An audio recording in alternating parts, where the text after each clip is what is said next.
My name is Skylar Dawson. I'm 37 and live alone in Portland, Oregon. To outsiders, my family looks like the perfect American household. Big, close-knit, full of traditions. But inside that house, I was never truly seen as part of it. I'm the eldest of three. Madison, the youngest at 26, is still jobless, but adored like the little angel. Dylan, the middle child at 33, has 2 divorces behind him and nearly $40,000 in credit card debt. Yet my mom still calls him the generous one. And me? I've always been the responsible one. Since childhood, I handled everything. Made dinner when mom worked late, picked Dylan up from basketball, helped Madison glue pieces of her science project when she cried after being teased at school. I used to think that if I worked hard enough, if I carried enough weight, I'd finally be treated like a real daughter. Not just a human tool the family unconsciously relied on to function. I was the only kid who knew when tuition was due, who had seafood allergies, and whose driver's license needed renewing. Whenever something went wrong, power outages, late bills, even the neighbor's dog going missing, my parents turned to me like I was their personal crisis hotline. Skylar, I don't know how to open this email attachment. Can you print it for me? Skylar, your brother needs a ride to the airport at 6 a.m. tomorrow. Can you take him? Skylar, I know you have meetings this week, but can you pick up Madison's wedding cake? I've got a migraine. And I did it all, without complaining. Because I thought that's how love worked. I still remember my 35th birthday. It was a Monday, pouring rain, no text, no call, nothing. But the next day, I still showed up at Madison's office with the proposal she'd asked me to edit over the weekend. She gave me a distracted hug, eyes glued to her phone. And me? I felt thankful. Pathetically thankful. That she even remembered my name. I once gave Dylan $7,000 for an emergency loan I never saw again. I co-signed on an SUV Madison bought just because it looked more Instagrammable, even though I hated the shallow image she chased. I used to think, they're not doing this on purpose, they're just used to me always being here. But slowly, incident by incident, I started to realize something harsher. My family didn't see me as a person with feelings, limits, or needs. I was a tool. A fix. The cleanup crew. One day, I asked my mom a simple question. Whether I could skip the weekend gathering because I was exhausted after a brutal shift. She sighed, full of disappointment. You're always busy. You never think about your family. That sentence cut deeper than she knew. All those years of sacrifice, of trading solitude for duty, they weren't appreciated, they were expected. That was the turning point. I saw it clearly. If I stopped being useful, they'd stop including me. And worse, the bitter truth? I was never chosen, just used. My presence in their lives was transactional. But I started to change. Not by shouting or demanding fairness, but by quietly withdrawing, one step at a time. I stopped sending money when Dylan texted, urgent. I didn't return Madison's call about her last-minute website mock-up. I ignored Mom's text. Skylar, your dad needs help scanning a... I didn't disappear. I simply stopped existing as their shadow.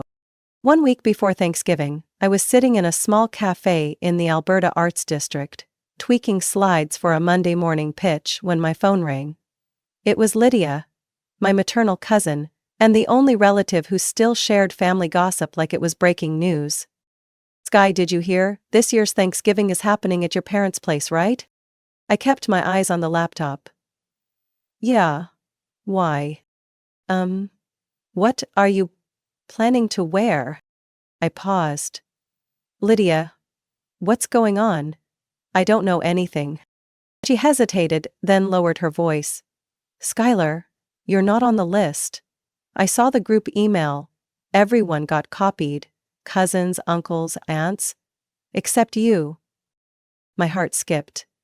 For a moment, I hoped it was just a tech glitch. I called my mom directly. She answered in her usual flat tone. I'm in the middle of making pecan pie. What's going on? Why wasn't I invited? I asked, straight to the point. Silence. A long, heavy pause.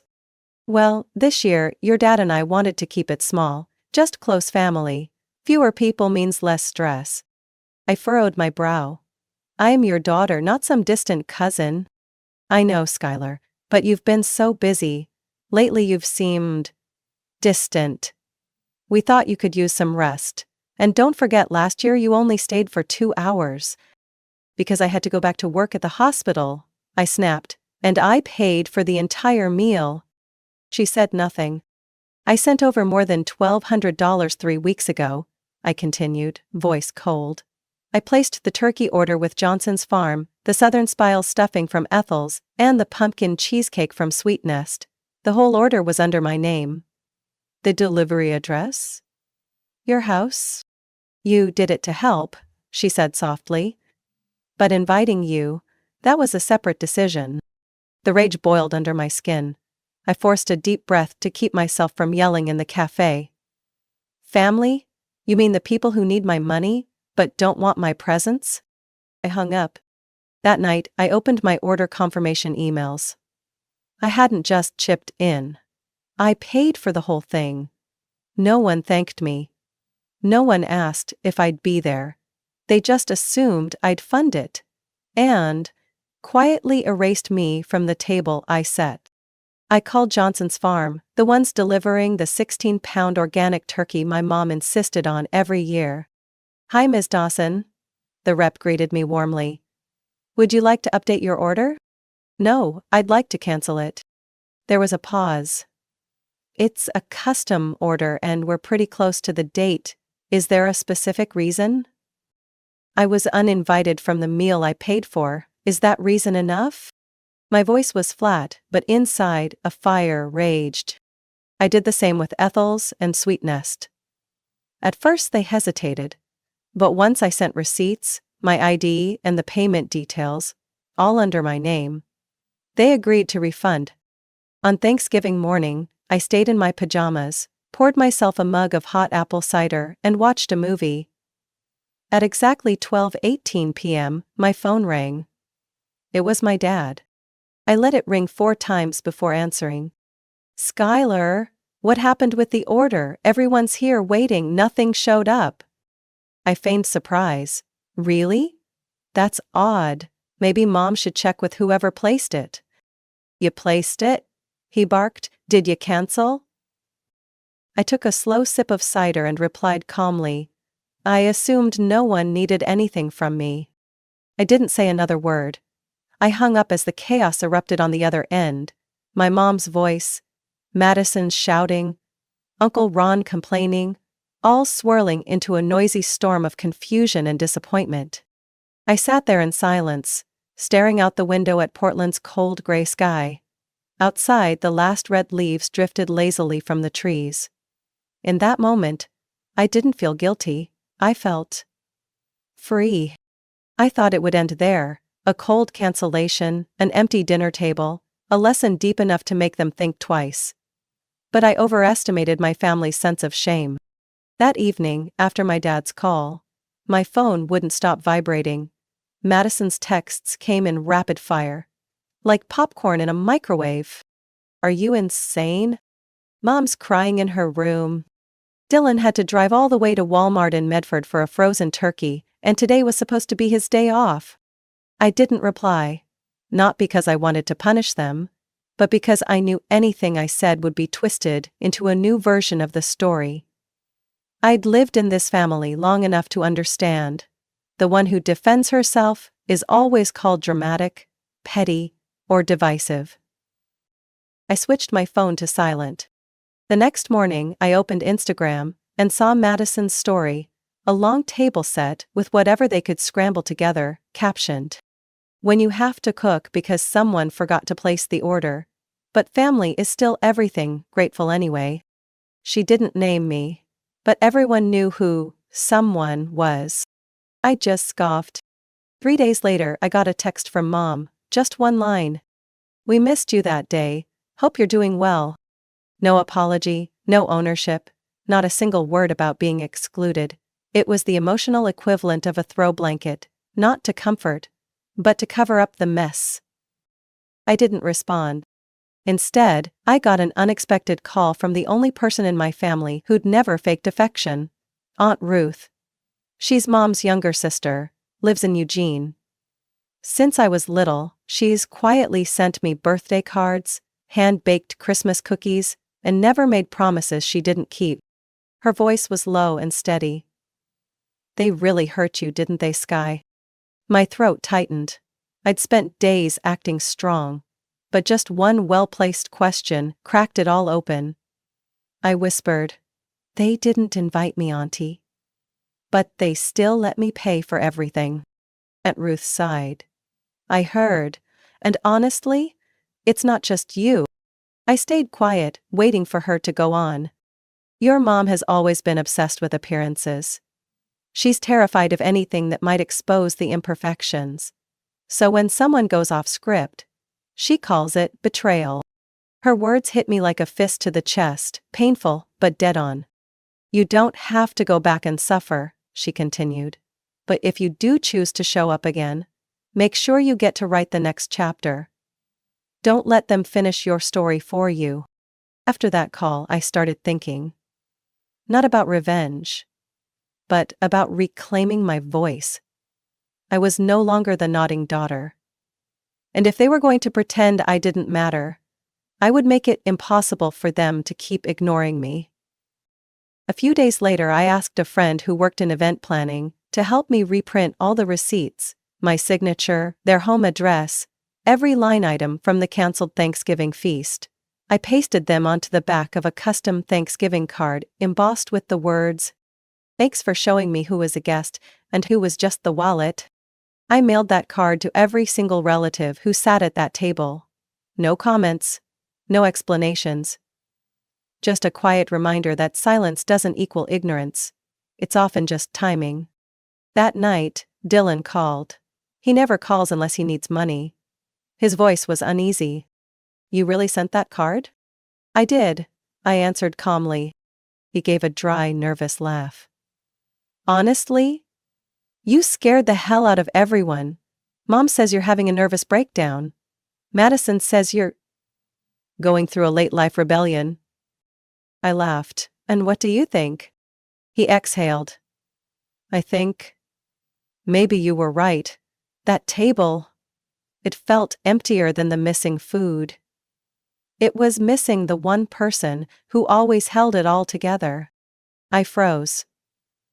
Dylan had never said anything like that before. "Thank you," I said quietly. I didn't know if his words came from guilt or fear of being next. But it was something. A crack. And I knew, once the first crack appears, the wall doesn't stand for long. 2 days after I sent out that card, "Thanks for excluding me from the dinner I paid for," the Dawson family went into quiet panic mode. No one confronted me directly, but social media started humming with passive-aggressive noise. Vague posts from Madison like, "Some people just can't stand not being the center of the universe," and a picture from my mom showing a table of canned food with the caption, "Still thankful, even when your own leaves the whole family hungry." I didn't respond. Until I got a surprise call from Mom's longtime bridge partner, Helen, a woman who's played cards with her every Wednesday for 15 years. "Skylar, I don't mean to meddle," she said, her voice cautious, "but your mother's been telling people you're unstable, that you've been acting out, that you sabotaged Thanksgiving to punish the whole family." I went silent. Helen continued. "She's even said you've been in therapy, that you're under severe financial stress and not thinking clearly." My throat tightened. I've never been in therapy, I'm not in debt, and I certainly didn't sabotage anything. I just stopped giving. I thanked her and ended the call. Then I sat at my kitchen table, staring into a cooling cup of tea, searching for an answer I already knew. In my family, anyone who calls out injustice is branded unstable. Anyone who stops sacrificing is labeled selfish. That night, I received a message from Emma, my paternal cousin. "Sky, I heard from Mom. People are saying you've changed. I hope you're okay. I replied simply. I am. For the first time in years, I truly am. But I knew the rumors were spreading. In our group chats, I started noticing the shift. Curious, veiled questions like, Skylar, are you still working at the hospital? Hope everything's okay with you these days. Each question felt like a tiny needle poking at the wall I was trying to rebuild. I didn't defend myself. I said nothing. No rebuttals, no clarifying posts. Instead, I kept my work schedule. Took early shifts, walked after dark with my old headphones, and kept sending handwritten thank you cards to my elderly patients after discharge. I lived my life. The one thing they couldn't manage or manipulate. Then I got a text from Ethan, my cousin who'd stayed quietly in touch since the fallout. Sky, there's something you should know. We met at a small vegan cafe near Alberta. When I arrived, he was already seated, glancing around like he was afraid someone might see us. Madison's been talking about you and your new boyfriend, he began, voice low. She said you're using him to make a statement. That you're bringing him to Christmas just to get back at the family. I looked at him, no longer angry, just tired. No one's asked how I'm really doing, I said quietly. They're too busy trying to spin a new story. Ethan nodded. I know, my mom told me what your mom's been saying. I hate to say this, but they're trying to paint you as losing control, to justify cutting you out of Thanksgiving.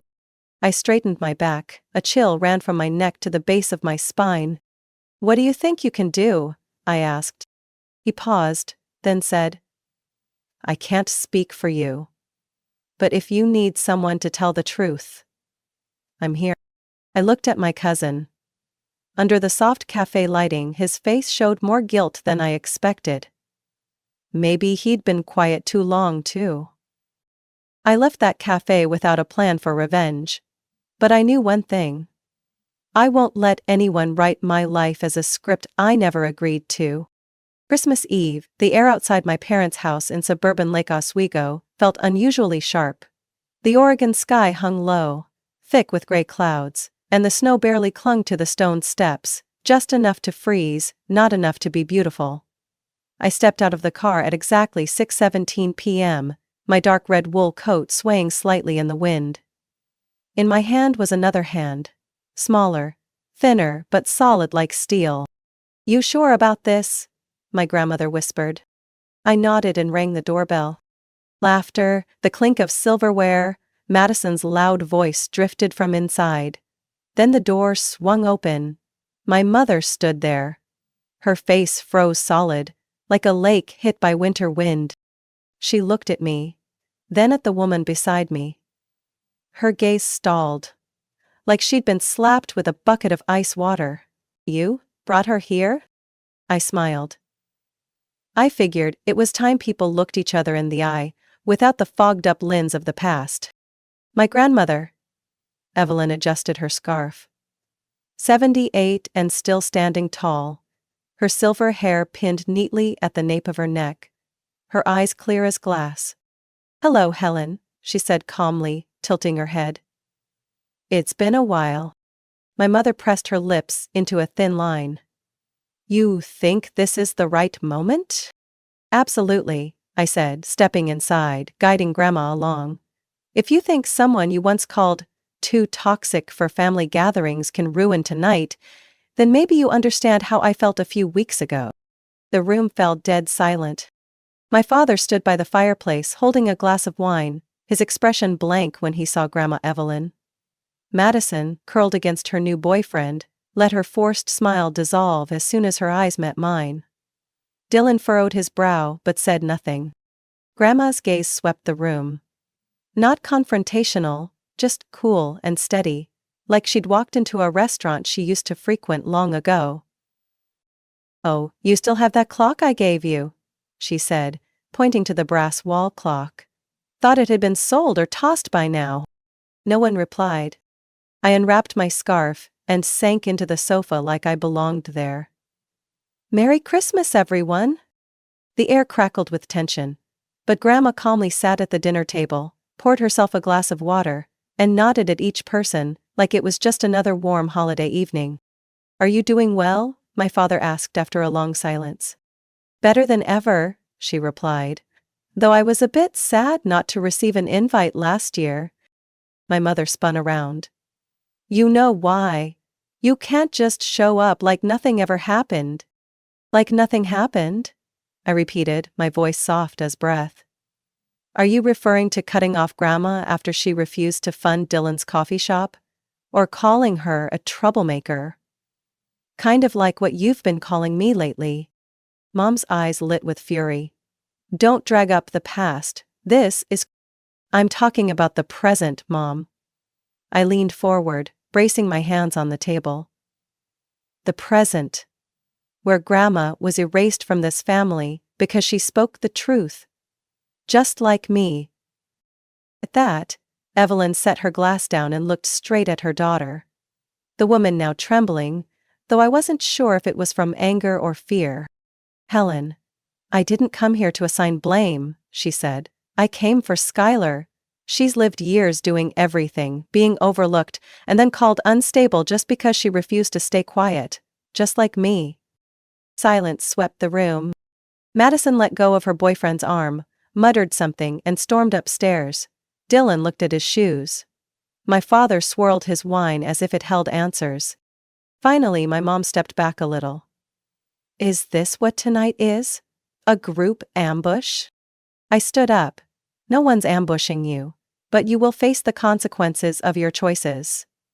No one in this room is willing to be rewritten in your version of the story just to protect appearances." Grandma gently placed her hand over mine. "We're not here to win. We're here to be heard. And to remind you that no one stays silent forever." I looked at her, then around the room. My eyes landed on my father, the man who hadn't said a word beyond his conflicted stare. "I don't need an apology," I said. "But I'm done disappearing.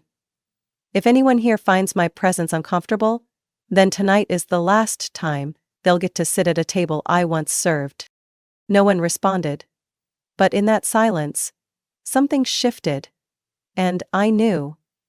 This time, the room would never settle back the same way again. 3 days after Christmas, I received a message from my mother. Short, clipped, and cold. No greeting, no punctuation. "Dinner at 6 on Sunday. Your father and I want to talk." I stared at those words on my screen for 5 full minutes. Not a single check-in after everything that had happened. No acknowledgement of the silence that had stretched the entire year. Just a summons. Like I was some wayward daughter who'd embarrassed them in front of the neighbors. I wasn't going to go, but then Aunt Ruth called. "Bye. If you feel strong enough, go. Not for them to talk at you, but for them to hear you. For once." So I went. At 6:12 p.m. on Sunday, I stepped through the iron gate of my parents' home. The place I once belonged to, but was never truly welcomed in. My father stood in the kitchen, white shirt buttoned to the collar, holding a mug of tea. No wine tonight. My mother sat at the head of the dining table as always, like she was hosting a board meeting. Dylan was there. Surprisingly. And someone I didn't expect. Emma. My paternal cousin, who had stayed silent through Thanksgiving and Christmas. No one said a word. It wasn't until I pulled out a chair across from my mother that she finally spoke. "Do you realize how much chaos you've caused?" I laughed. Not loudly, not mockingly, just a reflex. I'd heard too many ridiculous lines to be shocked anymore. "Do you realize how I was cut from Thanksgiving?" I said evenly. "And instead of apologizing, you labeled me unstable? Told people I was struggling financially, that I needed help." My mother gripped the edge of the table, her manicured nails pressing into the wood. "I never meant to offend. I was worried. You went silent, cut contact, then showed up with her. The woman who severed ties with this family, decades ago. Grandma was exiled by you," I said slowly. just like me. We were both labeled difficult for not bowing to control. Dylan shifted in his seat. Emma glanced between us. The air thickened, heavy and ready to spill over. My father finally broke his silence, for the first time in months. "We're not here to fight. We're here to fix things." I turned to him. "Fix what, exactly, when no one's acknowledged the break?"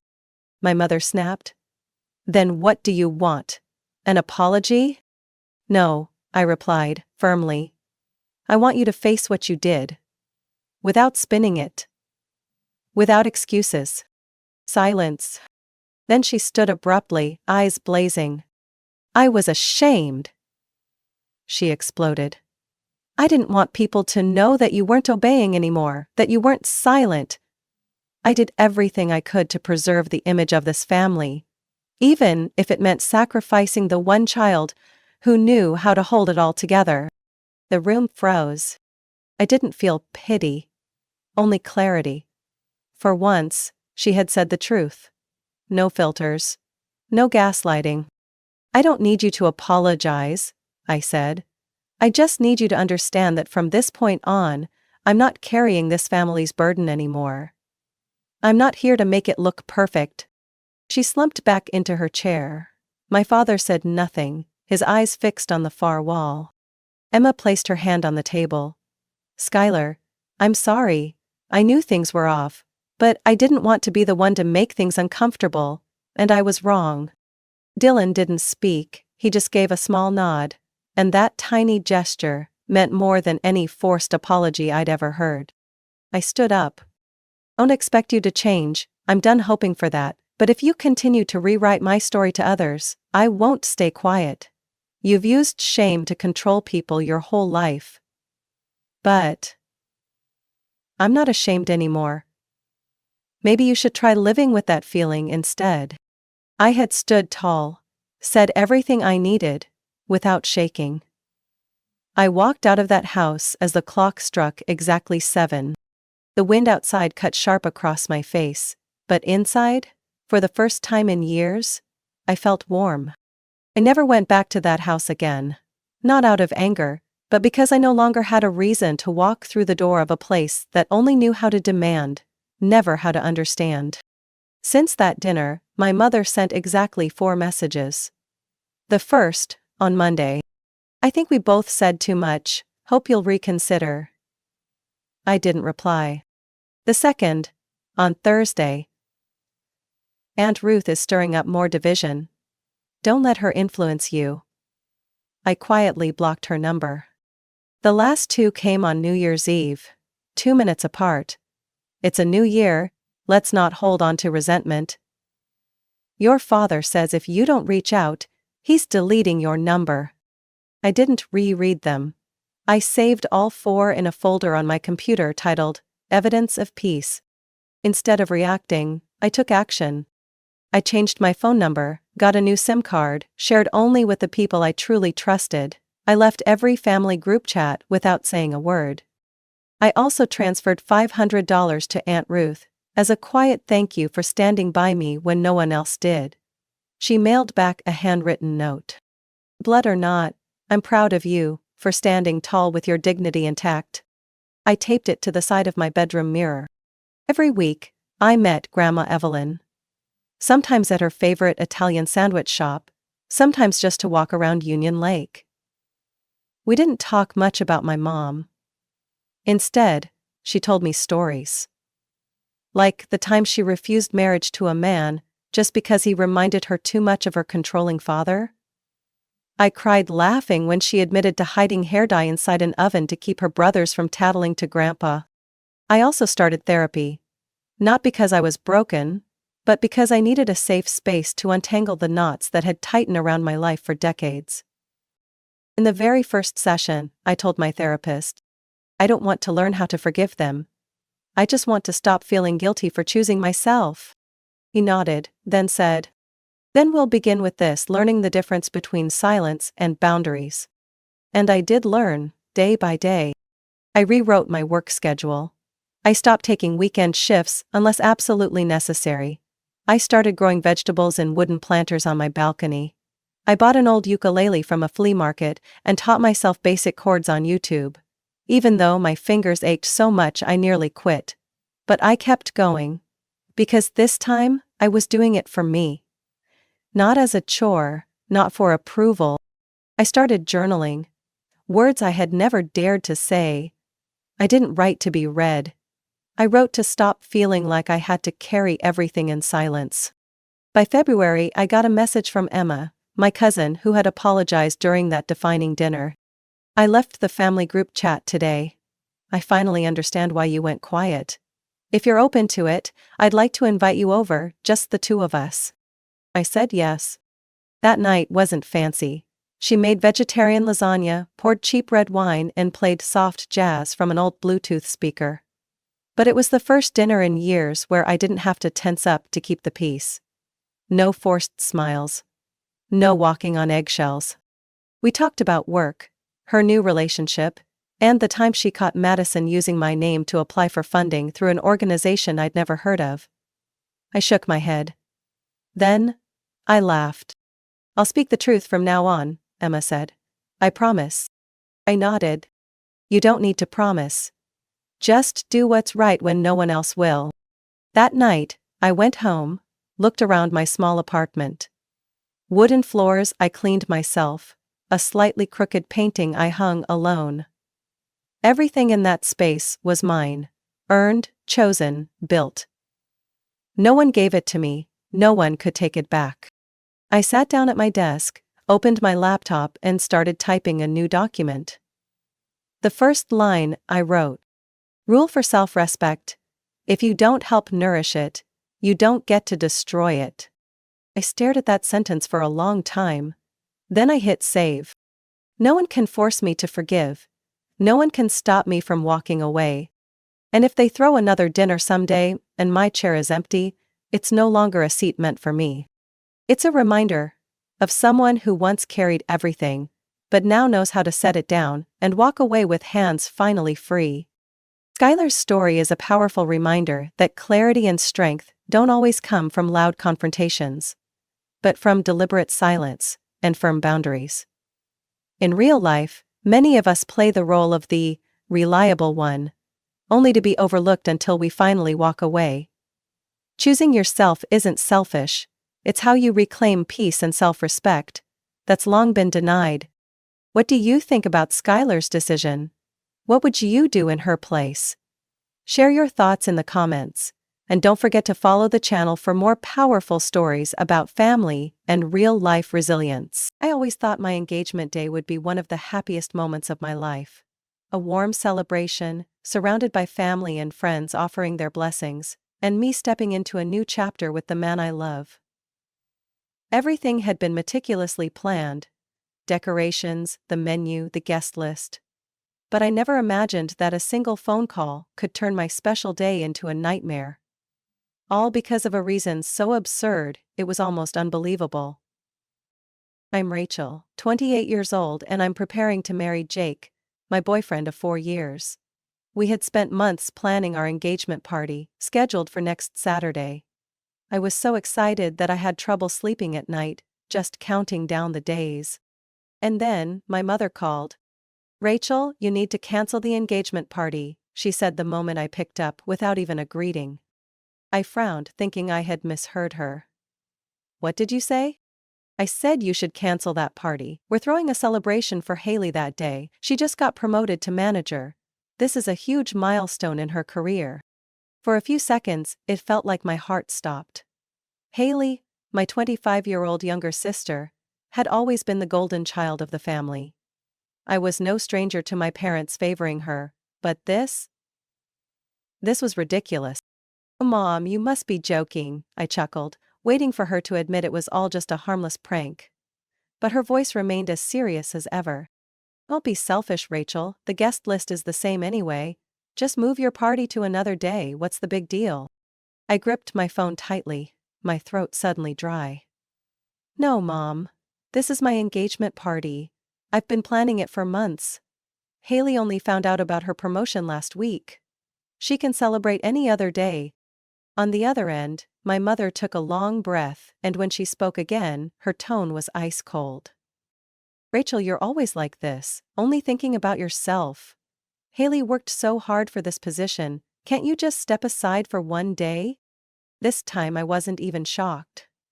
Just exhausted. It was the same story, over and over again. Haley always came first, and me? I was just a shadow in this family. I held the phone, listening as my mother continued to lecture me, but my mind drifted back to old memories. The times I had been overlooked, pushed aside in my own home. This wasn't new. It had been happening for as long as I could remember. I thought about my 16th birthday. It was supposed to be special, a milestone. My friends all had grand parties, beautiful cakes, and thoughtful gifts. Me? I waited the entire day, but no one in my family even remembered. No birthday wishes, no signs that they even realized what day it was. I tried convincing myself they were just busy, that maybe they had a surprise planned for later. But it wasn't until my grandmother called that evening to wish me a happy birthday that my mother even realized she had forgotten. In a rush, she sent my father to the nearest convenience store to grab a small cake from the discount section. No candles, no presents. Just a plain cake placed on the kitchen counter as my mother said, "Happy birthday, Rachel," like it was a chore to be checked off a list. But what hurt the most wasn't the indifference on my birthday. It was what happened 3 months later, when Hailey turned 13. My parents had been planning for months.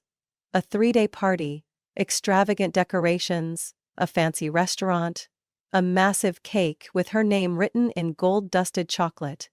Every relative, even the distant ones, was invited. I watched as Haley basked in their love and admiration, and I wondered why I didn't deserve even a fraction of that attention. When I asked my mother why my birthday had been ignored, she simply shrugged. "We were just too busy at the time. Besides, what's so important about turning 16? Everyone has a birthday every year." But when Haley's birthday arrived, she said, "She deserves a big celebration because this is an important moment in her life." I used to think maybe I had done something wrong. Maybe if I worked harder, if I achieved more, my mother would look at me with pride the way she looked at Haley. But eventually I realized, it would never be enough. In my parents' eyes, Haley was always special, and I was just there. And now, when my mother asked me to cancel my engagement party just because Haley got a promotion, I finally saw the bitter truth. I had never been their priority. And maybe I never would be. The next morning, I woke up with a heavy heart, still replaying last night's call with my mother. I told myself to ignore it, to focus on preparing for my engagement party. But as I reached for my phone to check my messages, a notification from the family group chat popped up. "Rachel and Jake canceled their engagement party? Heard they broke up?" My stomach dropped. My heart pounded. What the hell was going on? I immediately checked my messages, only to find an overwhelming flood of texts from relatives. Aunt Linda, my cousin Sophia, even distant friends I hadn't spoken to in years were all asking the same thing. "Rachel, is it true you canceled the party? Did something happen between you and Jake?" I felt my stomach twist. Someone had spread a rumor that Jake and I had broken up. And as a result, our engagement party had been canceled. But who would do such a thing?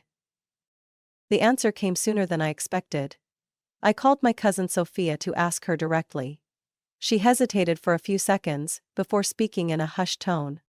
"Rachel, Aunt Martha, your mom, called everyone in the family. She told them you and Jake had a big fight and decided to call off the engagement.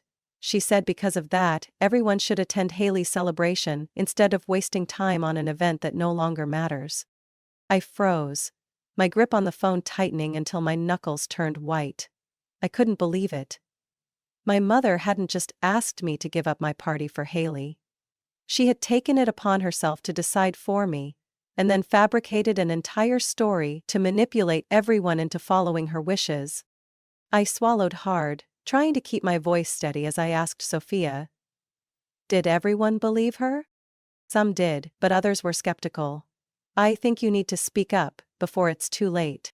I immediately called Jake. As soon as he answered, I told him everything, my voice filled with anger and desperation. She can't do this, Jake said, his tone dropping into a dangerous calm.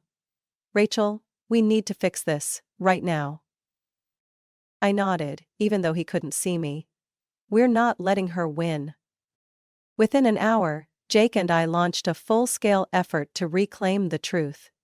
We sent messages to all our guests, posted public announcements on social media, and even made direct calls to those closest to us to make sure they knew the party was still happening as planned. But as I set my phone down after the last call, a sense of unease still lingered in my chest. I knew my mother. She wouldn't stop here. This was just the beginning. I realized that simply posting online and making calls wouldn't be enough. The rumor had spread too far, and if I didn't confront it directly, some people would still believe the false story my mother had created. I decided to go to Aunt Karen's house, my father's sister. She had always been somewhat kind to me, and I hoped she would at least listen and stand by me in this mess. But as I approached the door before I could even knock, I heard her voice inside, along with my cousin Lauren's. I just can't believe Rachel would be this childish, Aunt Karen said, sounding irritated. Canceling her engagement party just because she doesn't want Haley to have a good day, that's so selfish. My heart clenched. I'm not surprised, Lauren chimed in. Rachel always acts like a victim. She probably just wants attention. Poor Haley. She just wanted to celebrate and now she has to deal with this drama. I felt like I had been slapped. Did they really believe my mother's story? Without hesitation, I pushed the door open and stepped inside. Both of them jumped in shock when they saw me standing in the living room doorway. So this is what you really think of me? I asked, my voice ice cold. Aunt Karen immediately tried to recover. Rachel, sweetheart, we didn't mean. Didn't mean what? I cut her off, my gaze unwavering. You just called me selfish. You just said I canceled my engagement party out of spite for Haley. Did you even think to check the facts before believing whatever my mother told you? Lauren fell silent, clearly uncomfortable. Aunt Karen didn't respond right away. I took a deep breath, forcing myself to stay calm. I never canceled my engagement party. My mother made that up. She personally called everyone and fabricated a complete lie, just to make sure no one would come to my event and would go to Haley's instead. Aunt Karen looked stunned. I continued. My mother has always favored Haley, always put her first, but this time, she went too far. And what disappoints me the most is that everyone believed her, without even asking me once. Lauren lowered her head, looking guilty. Aunt Karen blinked a few times before sighing. I didn't think it was like that. I just heard it from your mom and assumed. Rachel, I'm sorry. I clenched my fists, still feeling bitter. An apology means nothing unless you help me correct this, I said firmly. Aunt Karen, Lauren, if you truly feel sorry, then tell everyone that I never canceled my party, and stop spreading my mother's lies. They both nodded immediately. As I walked away from Aunt Karen's house, I didn't feel entirely relieved. But at least I had reclaimed a part of my truth. The only problem now was, what would my mother do next? That evening when Jake and I stepped into the event hall, I held my breath. I had spent the past week worrying that no one would show up, that my mother had succeeded in manipulating everyone. But as the doors opened, I was stunned. The room was filled with laughter and familiar faces looking at me, warm and radiant. The people who mattered had chosen to stand by me. Not just Aunt Karen and Lauren, but also Uncle Robert, Aunt Linda, my cousin Michael, and many others. Even some relatives I never expected to care had shown up. A wave of warmth spread through my chest, dissolving all the worries I had carried for so long. They had really come. They had chosen to believe me over my mother's lies. Rachel, my dear, I heard my grandmother's voice before I felt her arms wrap tightly around me. She was over 80 now, but she was the only one in my immediate family who had ever given me unconditional love. I hugged her for a long time, feeling my eyes sting with unshed tears. "I'm so proud of you, sweetheart," she whispered. Jake squeezed my hand gently, a silent reminder that I wasn't alone. I took a deep breath and smiled brightly. My parents didn't come. Haley didn't either. There was no text, no call, no acknowledgement that this was an important moment in my life. But strangely, instead of feeling sad, I only felt relieved. Without them here, I didn't have to be on edge, didn't have to fight for approval. For the first time in my life, I felt truly loved, in the way I had always longed for. The party was livelier than I had ever imagined. Laughter echoed through the room, the upbeat music making it impossible for anyone to sit still. But the highlight of the night was when my grandmother decided to take over the dance floor. "Kids today don't know what real dancing is," she declared before stepping into the center and spinning gracefully. The whole room erupted into cheers. My grandmother, full of life and energy, started dancing with the confidence of someone half her age. Soon, the younger guests joined in, turning the party into an impromptu dance celebration. I couldn't remember the last time I had laughed this much. Amidst the sparkling lights and the warmth of the people around me, I realized something important. Family isn't just about blood. Family is the people who love and support you unconditionally. The next morning, as I was waking up from one of the best nights of my life, my phone rang. Seeing Mom on the screen, I sighed. I had expected this call, but I hadn't expected it so soon. I answered, and immediately, my mother's voice shrieked so loudly that I had to pull the phone away from my ear. "Rachel, you are the most ungrateful, selfish daughter I have ever seen." I closed my eyes, trying to stay calm. "Mom, I don't have time for this." "Don't have time," she screamed. "You ruined Haley's party. Do you know she cried all night? Only 3 people showed up. 3, Rachel. While you shamelessly enjoyed your party as if nothing happened." I gripped my phone tighter. "Mom, I told you from the beginning that I wasn't canceling my party. Haley could have chosen any other day, but you deliberately picked my engagement day and expected me to give it up. That's not my fault." "Don't you dare blame me," she snapped. "You turned the whole family against your sister. Do you know how humiliated she is? She swore she'll never forgive you." I felt a familiar pang in my chest. I was used to being blamed, but this time, I didn't feel guilty. I hadn't done anything wrong. "If Haley truly cared about family," I said, my voice slow but firm, "she wouldn't have let you pull this stunt in the first place." My mother let out an angry breath. "You'll regret this, Rachel." And then she hung up. I stared at my phone, feeling both relieved and irritated. But that wasn't the last message I received that day. A few hours later, a text from Haley popped up. "Hope you're happy. You ruined the most important day of my life. I'll make sure you pay for this." I sighed and forwarded the message to Jake. He replied immediately. "Can't she not let this go? Don't worry, I've got you." But I didn't expect that Haley wouldn't stop at just threats. 2 weeks later, Jake received a call from his mother. "Rachel, something strange happened," his mother said, her voice filled with concern. "Today, a family acquaintance asked me if you were really being faithful to Jake. They heard that you were cheating on him."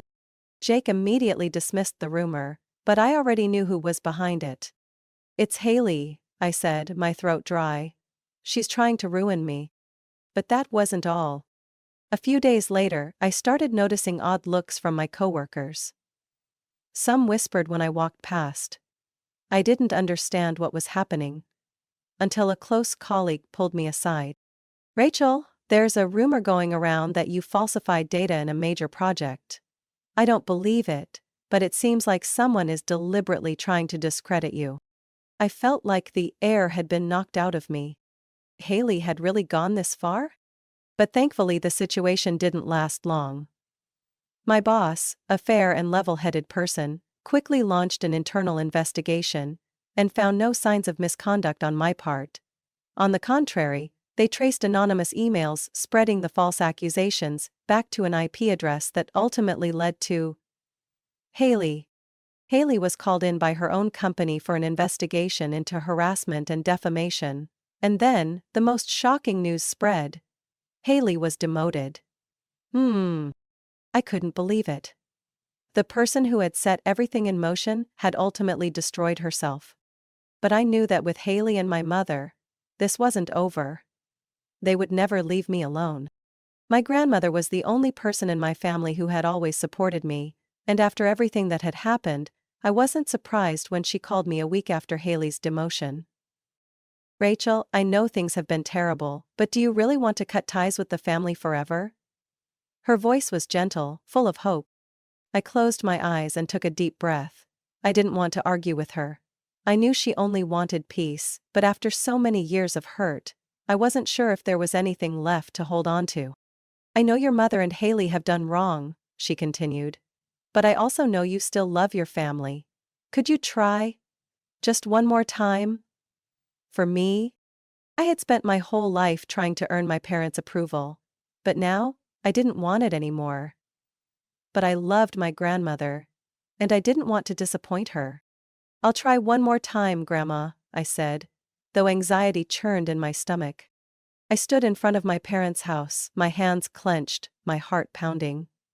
As I stepped inside, Haley was already sitting on the couch, her expression full of rage. "You actually had the nerve to show up?" Haley sneered. I didn't have time for arguments. I turned to my parents. "I came to talk. To try and make peace." My mother crossed her arms, her eyes cold. "Make peace? After everything you've done?" I froze. "Everything I've done?" I let out a bitter laugh.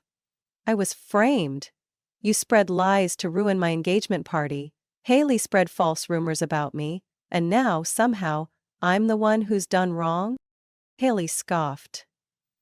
"You always play the victim. You're selfish, always making everything about yourself." I turned to my parents, hoping, just for once, that they would be fair. But my father only sighed and my mother shook her head. "Rachel?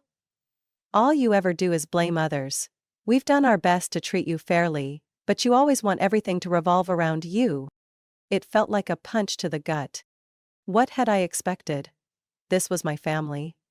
And they would never change. I didn't say another word. I just turned around and walked out the door, this time without looking back. I went straight to my grandmother's house. When she opened the door, I didn't say a word. I just handed her my phone. I had recorded the entire conversation. As my mother and Haley's voices echoed from the phone, my grandmother's face gradually paled. When the recording ended, she sat in silence for a long time. Finally, she looked up, pain etched into her expression. "I was wrong, Rachel. I'm so sorry. They don't deserve you." Tears welled in my eyes. I wrapped my arms around her, feeling the only warmth left in my family. And I understood, once and for all. Family isn't just about blood. It's about love and respect. I sat at my dining table, staring at the guest list spread out before me, pen in hand, but unable to write. I had no trouble listing Jake, his family, my closest friends, and the relatives who had supported me. But when my eyes landed on the blank space meant for my parents and Haley, my hand froze. Should I invite them? My mind screamed a clear answer: no. They had proven time and time again that I didn't matter to them, that I was nothing more than a shadow beside Haley. They had done everything in their power to ruin my happiness. From spreading false rumors to openly humiliating me in the house I once called home. They hadn't attended my engagement party, hadn't sent a single congratulatory message. Yet, they blamed me for Haley's failure. I gripped the pen tightly. Why should I invite people who had never cared about my happiness? Jake walked into the room and saw me staring at the guest list. He didn't ask any questions, just quietly pulled out a chair and sat beside me. "Are you okay?" he asked gently. I looked down at the list, then shook my head. "I don't know if I should invite them." Jake didn't rush to answer. He knew I needed to make the decision myself, but finally he placed his hand over mine, squeezing it lightly. Rachel, this is your day. No one has the right to ruin it. They've hurt you too many times already. If you invite them out of obligation, you'll only be disappointed again. I looked at him, and in that moment, I realized something important. I didn't owe them anything. I had tried hard enough.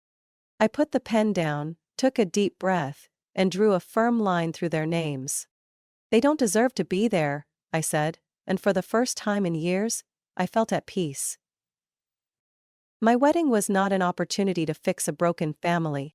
It was a day to celebrate my happiness, and I wasn't going to let anyone take that away from me. The wedding day arrived sooner than I expected. I stood in front of the mirror in the bridal suite, my white gown hugging my body, soft lace cascading down like morning mist. My heart pounded, but not with nerves or fear. For the first time in my life, I felt completely at peace. I had thought that not having my parents at my wedding would feel like a void, but as I looked at the warm faces waiting for me outside, my grandmother's eyes shining with pride, Jake standing at the altar with the brightest smile, my friends, and my real loved ones, I knew I had made the right choice. I was no longer bound by my past. Today, I was stepping into a new chapter of my life. As the music began, I took my grandmother's arm and walked toward Jake. All eyes were on me, but I only saw him. He took my hand, his gaze filled with love. As we exchanged vows, my heart swelled with happiness. I promise to stand by you, to love and cherish you, not just today, but every day, for the rest of our lives. I squeezed his hand, my voice thick with emotion. And I promise the same, Jake, to build a life filled with love and happiness with you. When the officiant declared us husband and wife, Jake leaned in and kissed me as applause and cheers erupted around us. I heard my grandmother's joyous laughter, saw my friends wiping away happy tears, and in that moment, I knew I was truly loved. The reception was filled with warmth and joy. I laughed more than I ever had, soaking in every moment without a single worry or regret. Then, as a slow melody played, Jake reached out his hand, his eyes twinkling. "Mrs. Carter, may I have this dance?" I giggled, placing my hand in his. "I'll wait." He pulled me into his arms and we twirled across the dance floor. There was nothing but the music, the steady rhythm of his heartbeat against mine, and the absolute sense of security he gave me. This wasn't just our first dance as husband and wife. This was the beginning of a new life. A life where I was free, happy, and no longer shackled by the pain of my past. Rachel's story isn't just about personal happiness. It's a profound lesson on the value of family and self-worth. She endured years of being overlooked, manipulated, and mistreated, but in the end, she realized that family isn't just about blood. It's about love and respect. Analog. Rachel's story. Too many people remain trapped in toxic family relationships out of obligation. But like Rachel, sometimes the right choice is to let go and choose happiness for yourself. What do you think about Rachel's journey? Have you ever faced a toxic family dynamic like hers? Share your thoughts in the comments. And don't forget to follow our channel for more inspiring stories about family and life. See you next time. My name is Anna. I'm 37 years old, and for nearly 20 years I lived as if kindness was an obligation, not a choice. My family lived in a quiet suburb on the southern edge of St. Paul, Minnesota, where the houses had weathered wooden roofs and winters always overstayed their welcome. I was the eldest child. My younger brother Brian was 4 years younger, but he never really had to grow up. My father, Donald, worked as a truck driver for a frozen meat distribution company. Every day he woke up at 4:30 a.m., left before the sun rose, and came home after dark. His back ached so much that he often had to bend forward just to get out of the truck, but he never missed a shift. Not even in the harshest winter. My mother, Karen, worked part-time as a receptionist at a small health center, but her chronic migraines kept her home so frequently that her job eventually became more of a conversation filler than a real source of income. Since elementary school, I learned that staying quiet at the right time could save a dinner from turning into a battlefield. When my dad got angry because mom forgot his pain meds, I'd pour him a glass of orange juice and ask about the weather at the loading dock. When mom cried because she couldn't remember her online banking password, I'd sit beside her for hours, guessing every familiar combination until we finally got in. Brian was different. He had that something that made adults go soft. He could spill milk all over the freshly cleaned rug and still end up in mom's arms. He could skip a math test because he felt anxious, and still get a new video game from dad as a reward for trying. I always had to handle things on my own. When I had a 102-degree fever on a winter night, mom handed me a Tylenol and said, "You're not a baby, don't make a big deal out of it." Growing up in an environment like that, I developed a special skill: keeping things from falling apart.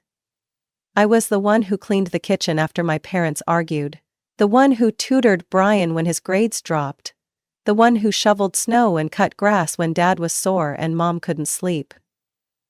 Teachers adored me because I was never late, always turned in assignments on time, and had never once been written up for breaking a rule. They called me a model student. To me, I felt like a machine programmed to obey. I started earning money when I was 16. That summer, my dad's hours were cut due to company downsizing. Mom had just come off a month-long migraine episode. No one asked me to do anything, but I walked into the local coffee shop and got a night shift. I made drinks, mopped floors after school. I still remember mom's face when I handed her my first paycheck in a paper envelope.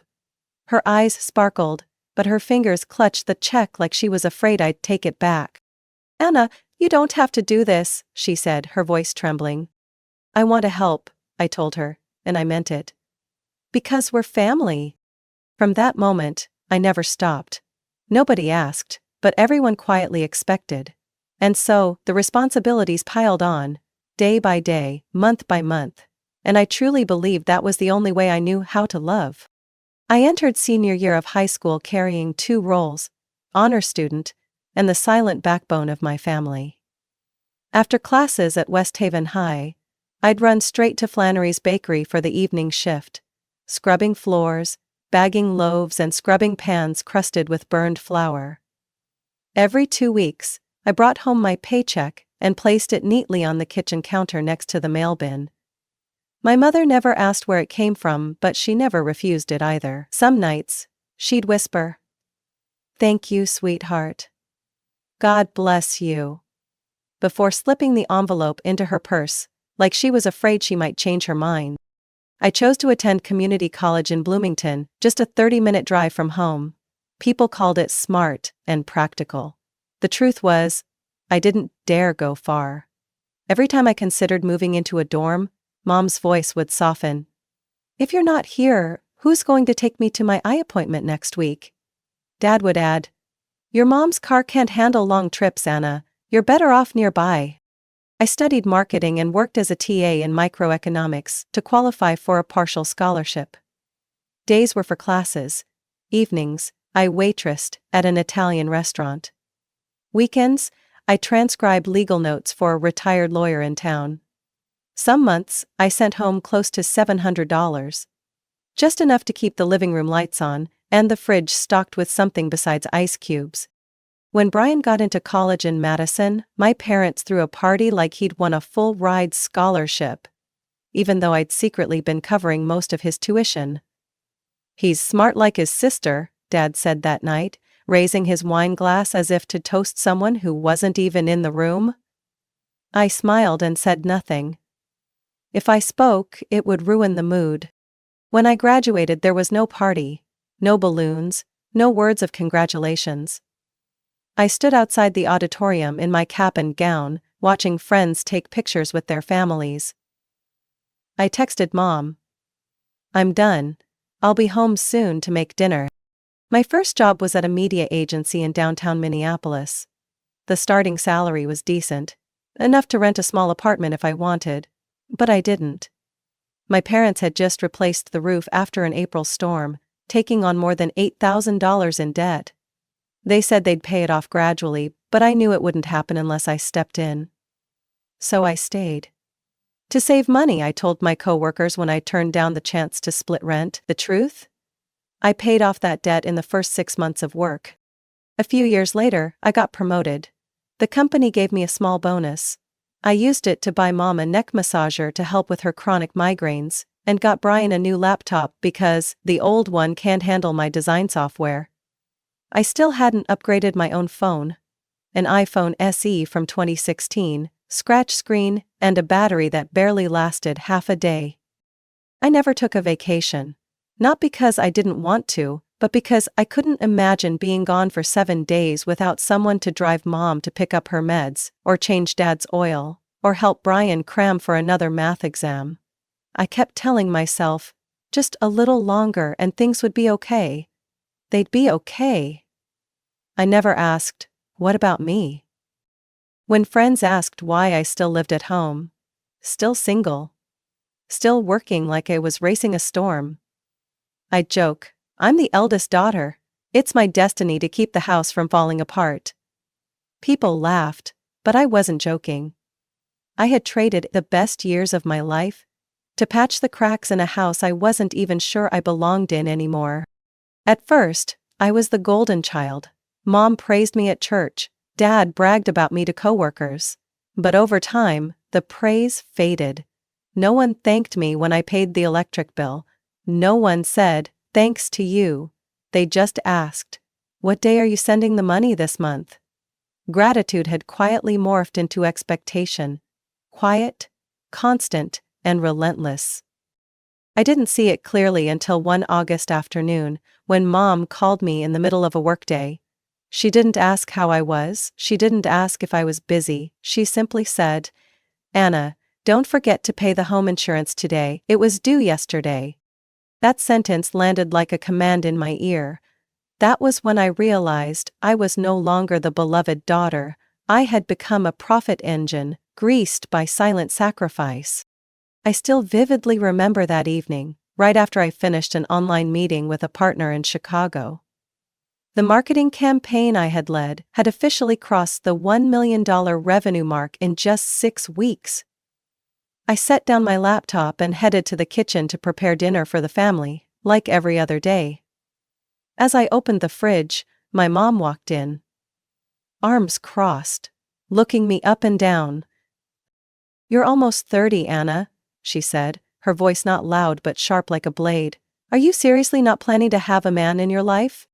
I turned around, still holding the water bottle. I'm focusing on my career, I replied, trying to stay calm. I haven't met anyone who feels right yet. Or maybe you're just too busy? Who wants to commit to someone who's always working and acts like a big shot boss all the time? I forced a smile. I was a boss.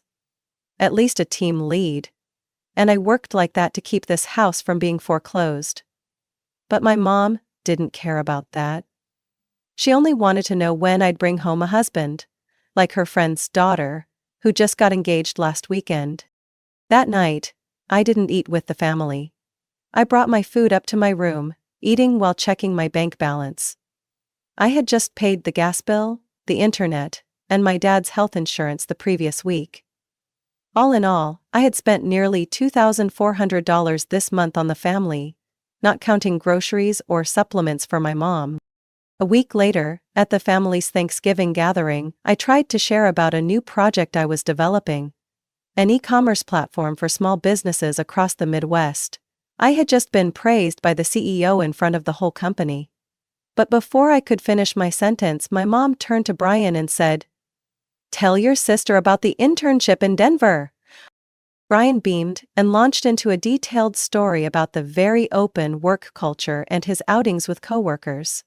I stayed silent, sipping my water. No one followed up on what I had been saying. Throughout dinner, I served food, cleared plates, made tea. Brian sat with his legs crossed, telling stories, while my dad repeatedly declared, "My youngest really has drive." When I gently reminded them that I had paid for Brian's flight and 3 months of rent in Denver, no one reacted. My mom just smiled, placed her hand on Brian's shoulder and said, "That's an investment in the future?" The following month, the family decided to replace all the living room furniture. I only found out when I saw the movers carrying in a new sofa. When I asked, "Did we talk about this beforehand?" My mom simply replied, "This is your parents' house. Do we need your permission every time we change something?" I bit my lip and said nothing. Still, the payment card used was mine. The charge showed up in my bank email the next morning. Payment approved, $3,720 to Midwest Furniture and Home. At some point, my input had become an annoyance. I wasn't sure when that shift happened. But more and more, I felt pushed to the sidelines. Anytime my mom made big decisions, like replacing the roof, remodeling the kitchen, or even applying for a supplementary credit card for my dad, I only found out after everything was finalized. But when payment was due, the reminder always came to me. When I suggested installing a new water filtration system for the house, because the old one was too dirty, my mom waved it off. "It's just water, no one's dying." But a week later, when Brian mentioned reverse osmosis filters, she nodded and said, "Yeah, that's probably worth trying." I was no longer seen as capable, but rather as bossy, too intense, rigid. Once, when I told my dad we should cut back on expensive dining out, he sighed. "Here you go again. It's like living with an auditor." My mom mumbled, "Having to get permission from your own kid to spend money, what a joke." I began staying quiet more often, even though I still transferred money on time. I stopped sharing about work, stopped bringing up my achievements. Everything I once thought was worth being proud of now felt like evidence of arrogance or control. One Saturday afternoon, after transferring $1,800 to cover my mom's hospital debt, I walked into the living room to see Brian playing on a brand new gaming console, the kind that costs nearly $500. My mom smiled and said, "He needs to relax with all that school pressure." I asked casually, "Where did the money come from?" And she replied without flinching, "I borrowed from your card, you make plenty anyway." I looked at her, the woman who gave birth to me, who once cradled me in her arms when I had a high fever at age 3, and didn't recognize her anymore. In her eyes, I was no longer a daughter. I was a source of income, a tool for maintaining comfort, and any emotion, need, or opinion I had was just an obstacle to the convenience they had grown accustomed to. And I began to wonder, if I disappeared, would they even notice? Or just look for a replacement wallet? I didn't mean to eavesdrop, honestly, I didn't. That Monday night, with the rain quietly drizzling outside, I came home earlier than usual after a client meeting was suddenly canceled. I entered through the back door without turning on the kitchen lights, planning to change first before making dinner. But as I set my purse down, I heard my father's voice from the living room. "Lower than usual." "She can't keep living here like this," my dad said. "It suffocates me every time I walk in. It's like having a shadow watching over us constantly." "What are you talking about?" my mom replied, sounding a bit confused. "She's our daughter, Donald. She's helped us a lot." Helped? Think about it. How many times have we had to tiptoe around her just to avoid upsetting her? He went on. Every decision we make, we have to be careful not to displease our financially supportive daughter. Mom was silent for a moment, then sighed. "I know. I'm tired too. It feels like living in someone else's house while pretending to be in charge." "Exactly. This house belongs to her now," my dad said, followed by a dry laugh. "But I'm sick of the feeling of being indebted to my own daughter. She's not staying because she loves us, she's staying to be in control." I stood frozen, behind the kitchen wall. My fingers clenched the strap of my purse so tightly I went numb. For a moment I thought I was imagining things, but every word, every sentence they said landed like a blade between my shoulders. That night, I skipped dinner. I said nothing. I just went upstairs and sat on my bed until late, staring into the darkness outside the window, feeling like I was falling into a bottomless pit. When did my love and support become a burden to the people I called family? I spent the next 3 days writing down everything I needed to say. I didn't want to react emotionally. I wanted a calm, rational conversation. If everything fell apart, at least I'd know I did my part with integrity. On Friday evening after dinner, when everyone was in the living room watching TV, I stood in front of them and said, "We need to talk." My mom looked up from her magazine.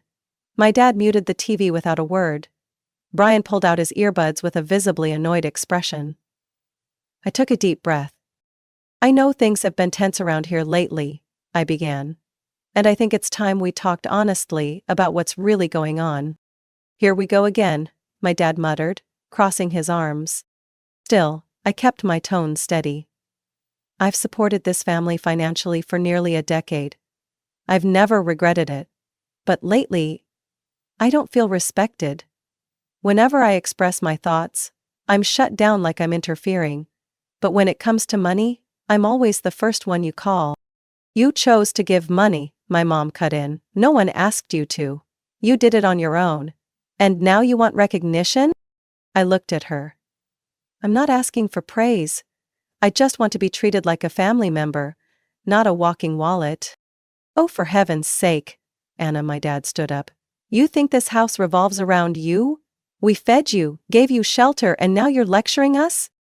"I'm just stating the truth," I said, trying to stay calm. "I heard you both on Monday." The room froze. My mom paled. My father clenched his fists. "I didn't mean to overhear," I continued, voice shaking slightly. "But I heard every word. And it made me think. I stayed because I wanted to take care of my family. But if my presence makes you feel suffocated, I can leave."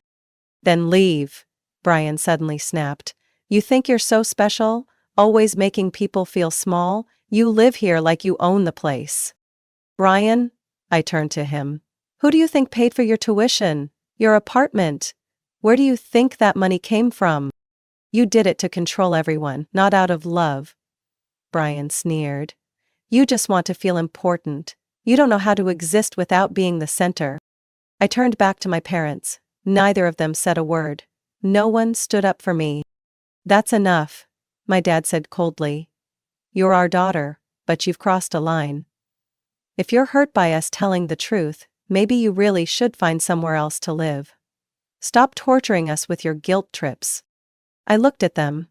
3 people who had once been my whole world. Every sacrifice, every deferred dream, had been for them. And now, I was just a burden in their eyes.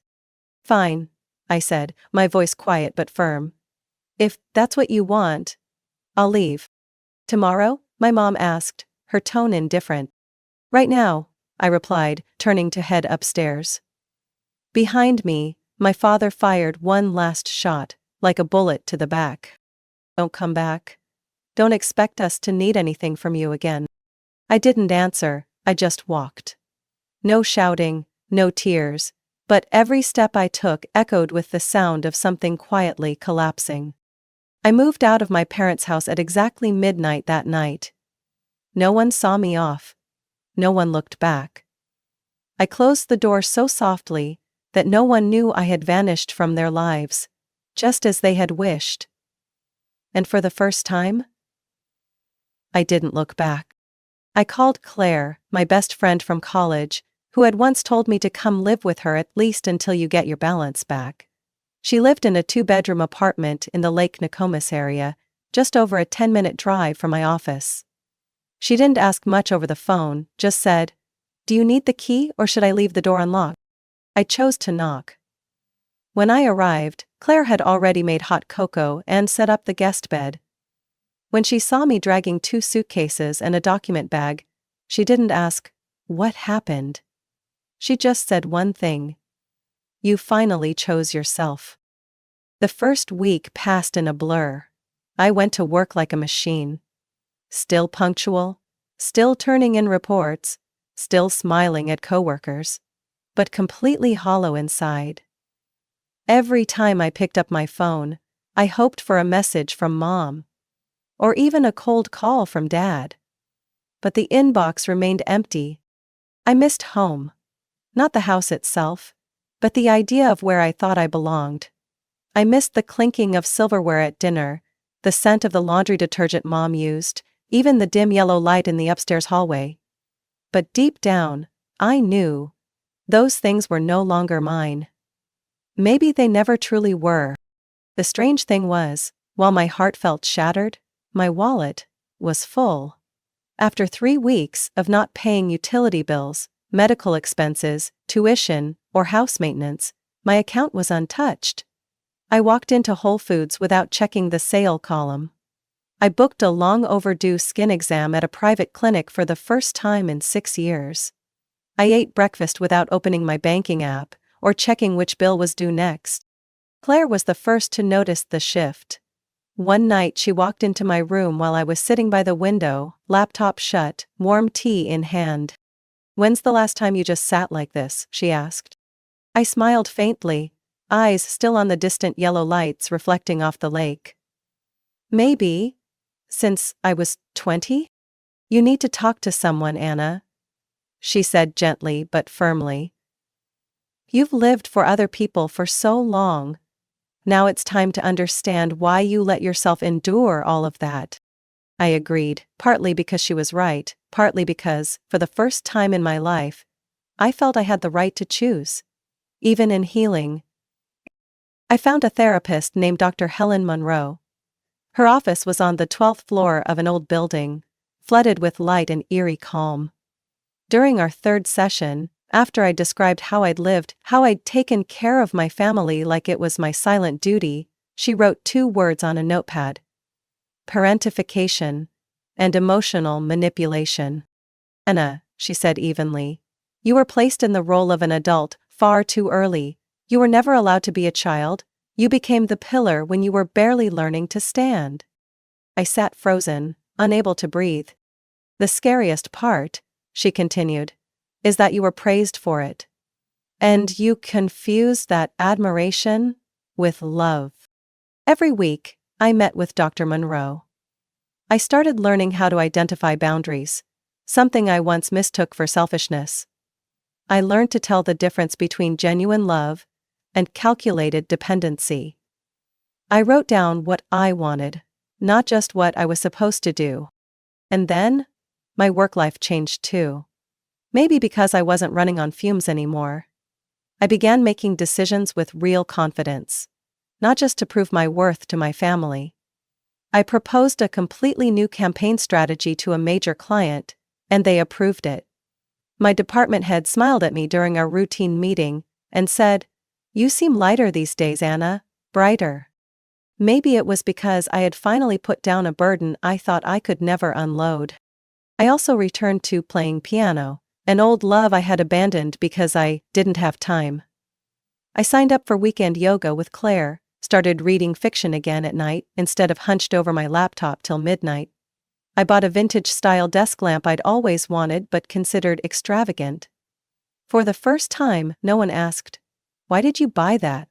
Or, "Was it really necessary?" Freedom. Not the reckless kind, but the quiet, soft kind that lets you breathe deeply without guilt. I still haven't reached out to my family, they haven't called either. And, in that silence, I finally understood something. If I truly mattered, they would have looked for me for more than a missed bill. If the love was real, it wouldn't have vanished just because I stopped paying. I used to think I was abandoned. But now I know. They never really held on to me. 3 months and 12 days after I left home, my phone rang while I was waiting in line at the coffee shop below my office building. The name on the screen made me freeze. Mom. Karen. I didn't pick up. I let it ring until it stopped. 15 minutes later, it was Dad. "Donald." This time I answered. Partly out of curiosity, partly because I had already prepared for this moment. "Anna," he said, his voice rushed. "How have you been?" "I'm fine," I replied calmly. "Is something wrong?" He hesitated for a moment, then came straight to the point. "We just wanted to ask why there wasn't a transfer this month." I nearly laughed. No apology, no "we miss you," not even a "how are you doing?" Just 6 words that cut through every illusion. Why wasn't there a transfer? Because I don't live there anymore, I said. And because you made it very clear. Don't come back, don't send money, don't interfere. Anna? He lowered his voice, a bit awkwardly. That day, everyone was upset. Things were said in the heat of the moment. You know how that is. People lose control. I know, I said, holding the cappuccino I had just received. But the issue isn't what was said in anger. The issue is that you all genuinely wanted me gone. That's not true, he argued weakly. The house is in trouble. We're 3 months behind on the mortgage. The bank has sent warning letters. What about the money I haven't been using for the past 3 months? I asked. I remember I used to pay over $1,800 each month. Where did that go? He fell silent. I could hear a faint woman's voice in the background. My mother. Let me talk to her, she said, and then the phone was handed over. Anna, my mother said in a tone so sweet, it sounded fake. I've missed you so much. Since you left, the house has felt so empty. I thought maybe you needed time, so I didn't reach out. I took a deep breath. Did you call because you missed me, or because the house is about to be foreclosed? Her tone changed instantly. Anna, that's not fair. Your father and I didn't want to call, but circumstances forced us. We're family. You can't just watch us struggle and do nothing. I stayed quiet for a few seconds, then spoke slowly. The family you're talking about, is that the same one who told me to get out and never come back? The one who called me selfish, controlling, a leech? Even though I paid for everything? That was said in the heat of the moment, she replied, her voice rising. Everyone was tired, under pressure. You're not exactly a saint either. I've never claimed to be a saint, I said. But I was the one carrying the whole family, for nearly a decade, without asking for anything in return. And yet, you all cast me out like I was a burden. You're exaggerating, she snapped. If you don't help, we'll lose everything. Lucas is in his final year. He can't relocate now. I chuckled softly. Lucas. Of course, always the top priority, even when he's living off someone else's money. And no one says a word. Anna, you're the older sibling, you should understand. Sometimes adults need help. That's what family is for. No, I said, my voice firm. Family is about respect, not exploitation. I could hear her breathing hard on the other end. Do you really want to see the whole family go bankrupt? No, Mom, I said gently. I just don't want to keep living as if love is a financial agreement. So you won't help? She asked, nearly hissing. No, I replied. I won't send money. I won't come back. And if this family ever needs support, it better start with a sincere apology, not an unpaid bill. She stayed silent, then hung up without another word. I stood on the sidewalk, the cold wind brushing against my collar, and yet I felt completely calm. I wasn't angry. I wasn't sad. I just saw everything more clearly than ever. To them, I wasn't a daughter. I was the one who paid the bills. When I was useful, they kept me around. When I wasn't, they called it independence. And now, that I dared to live for myself, they called me heartless. But I knew the truth. I was simply doing what they never taught me, protecting myself. I didn't receive any more calls after that day. No messages, no emails, no handwritten letters. The silence stretched on, so deep it felt like they had erased me from their lives. Or at least, were punishing me by pretending to. I didn't fight it. I didn't text back, either. I deleted my parents' numbers, closed the old bank account I used to pay family bills, and cut off all contact. For the first time in nearly 10 years, I was living just for myself. With no strings. No invisible debts. 6 months passed faster than I expected. That March, I was promoted to strategy team lead at work. The new salary let me move out of the shared room with Claire into a 1-bedroom apartment on the ninth floor of a lakeside building near Lake Harriet. It wasn't huge, but it had floor-to-ceiling windows looking out over the water, and a balcony that caught the morning sun. I picked out every piece of furniture, every paint color. No more wondering if Mom would like it, or Brian might need the extra space. I started dating a former coworker named Nathan. The one who once told me I had the eyes of someone who's been through war but still kept her softness. We weren't in a rush. He understood I needed time to believe in a relationship that didn't come with strings. I told him straight up, I'm not taking care of anyone anymore. He laughed and said, I know how to pay for my own coffee. In June, I booked a ticket to Florence, Italy. A trip I'd dreamed of since college but never dared to take. I went alone. No rigid itinerary, no pressure to get the perfect shot. I wandered slowly through cobblestone streets, listened to church bells in the early morning, and ate pistachio gelato by the Arno River like it was a reward for all the years I forgot who I was. When I came back to Minneapolis, tanned and toting a suitcase full of Italian linen, I found a letter in my mailbox from the bank that held my parents' mortgage. Curious, I opened it. It was an official notice. The property at 1657 Morrison Drive had been foreclosed. The house I grew up in, the one I paid nearly 2 years of mortgage for, was no longer theirs. I didn't feel sad, just empty. Not because they lost the house, but because they never once called again, not even to say we were wrong. A week later, I ran into my cousin Melanie at a business seminar downtown. She didn't beat around the bush. Heard your folks are renting a 2-bedroom near the tech college, she said, not unkindly. Lucas moved back and is doing community college. Uncle Donald's out of work. Aunt Karen's working again, but it's just part-time. I nodded. You telling me this so I'll feel guilty? No, Melanie said, meeting my eyes. I just think you finally did the right thing. We stood in silence a while.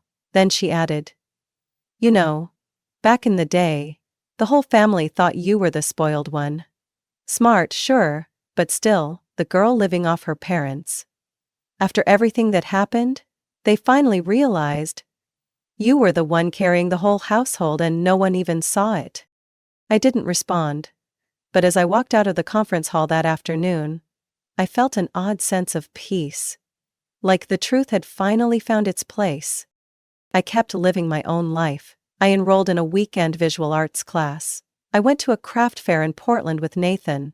I applied to the part-time MBA program at the University of Minnesota. For the first time, not to earn more money for the family, but to grow myself.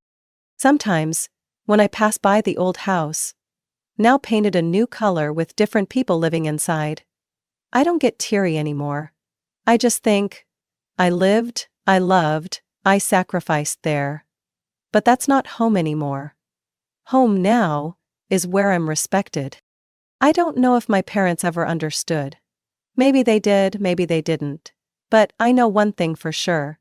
If they truly loved me the way they used to say, they wouldn't have needed a financial reason to keep me around. I used to think love meant endurance. Now I know. Love, for yourself or for someone else, should never come at the cost of your own destruction. And sometimes, the greatest act of love you can offer is walking away, so both sides get the chance to grow up. Each in their own time, in their own way. Anna's story is a powerful reminder that kindness should never become an unconditional obligation just because of the word family. When familial bonds are exploited like a walking credit card, walking away isn't betrayal, it's a brave act of self-worth. In real life, if you're being drained by one-sided sacrifice, remember this. Love should never cost you your identity. You have the right to set boundaries and live a life you truly own. What do you think of Anna's choice? Was she too decisive, or did she fully deserve her new beginning? Share your thoughts below.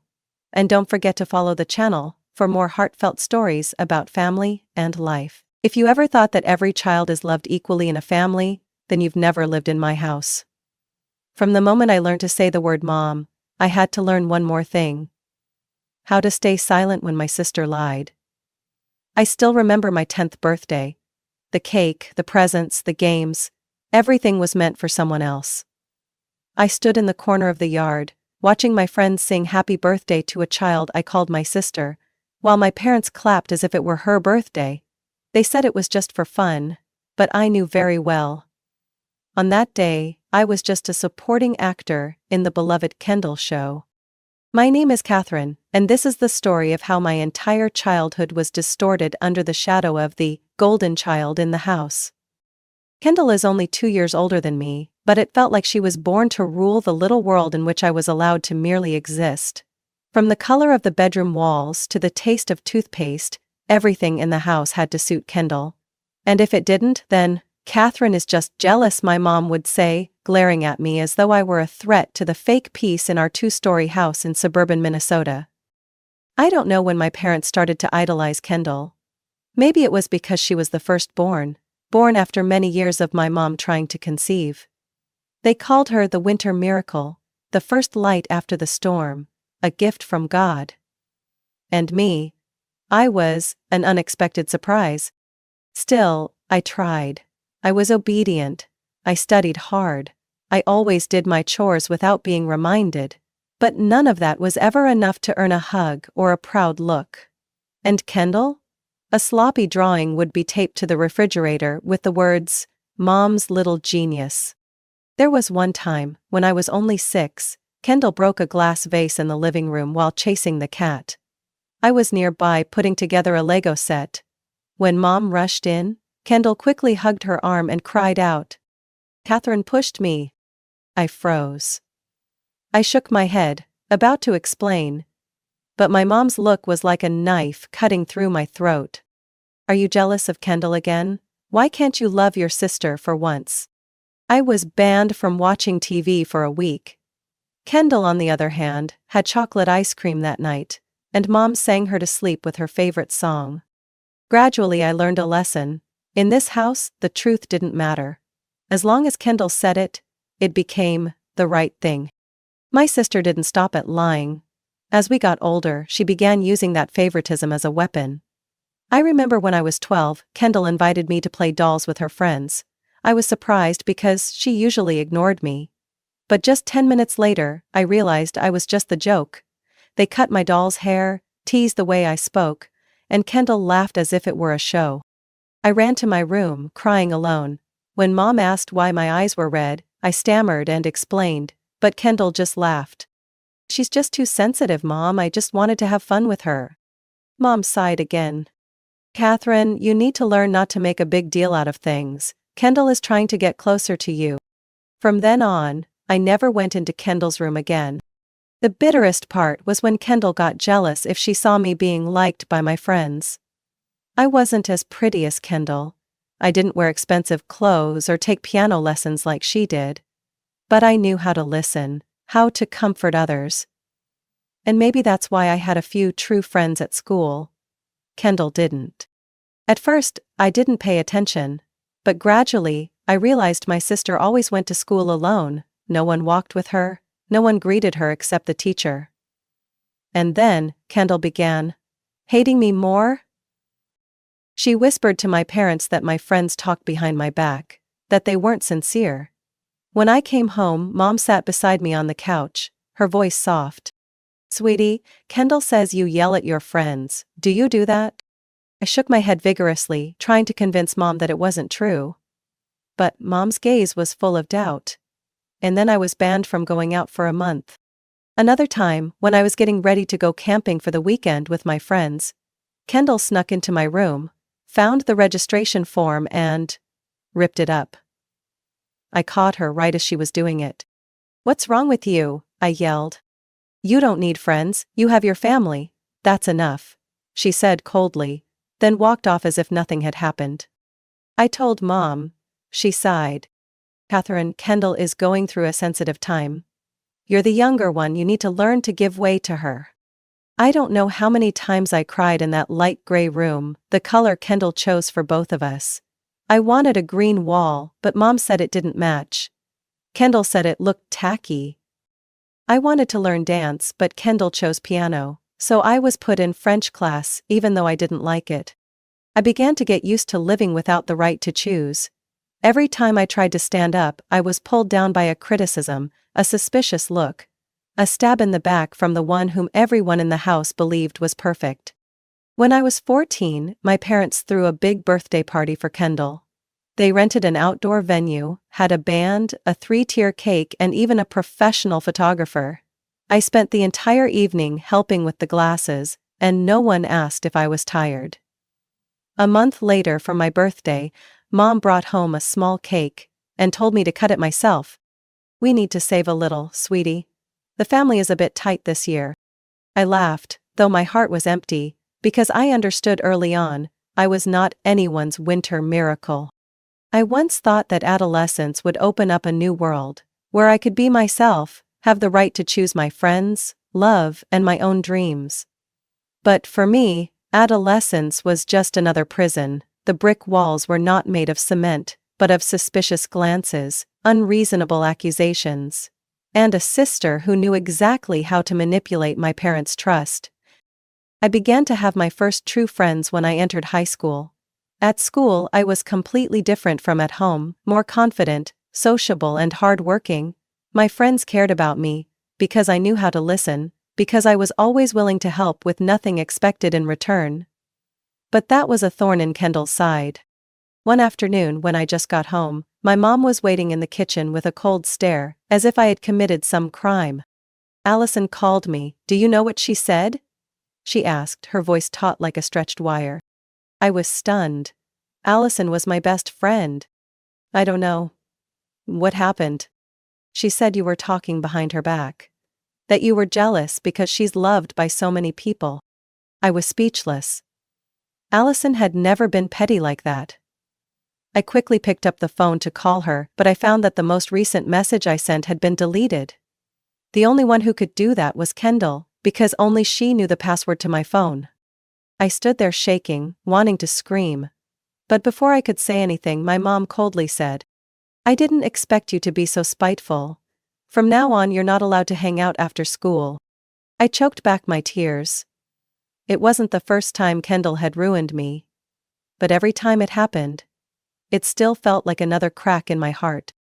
I had a friend named Ryan. We didn't call it dating, it was just closer than usual. He often walked home with me, bringing a can of soda and asking me silly questions like, "Do you believe in UFOs?" I liked that simplicity. No pressure, no scheming. But Kendall didn't like it. One Friday afternoon when I was in my room, my mom suddenly burst in, so angry she didn't even knock.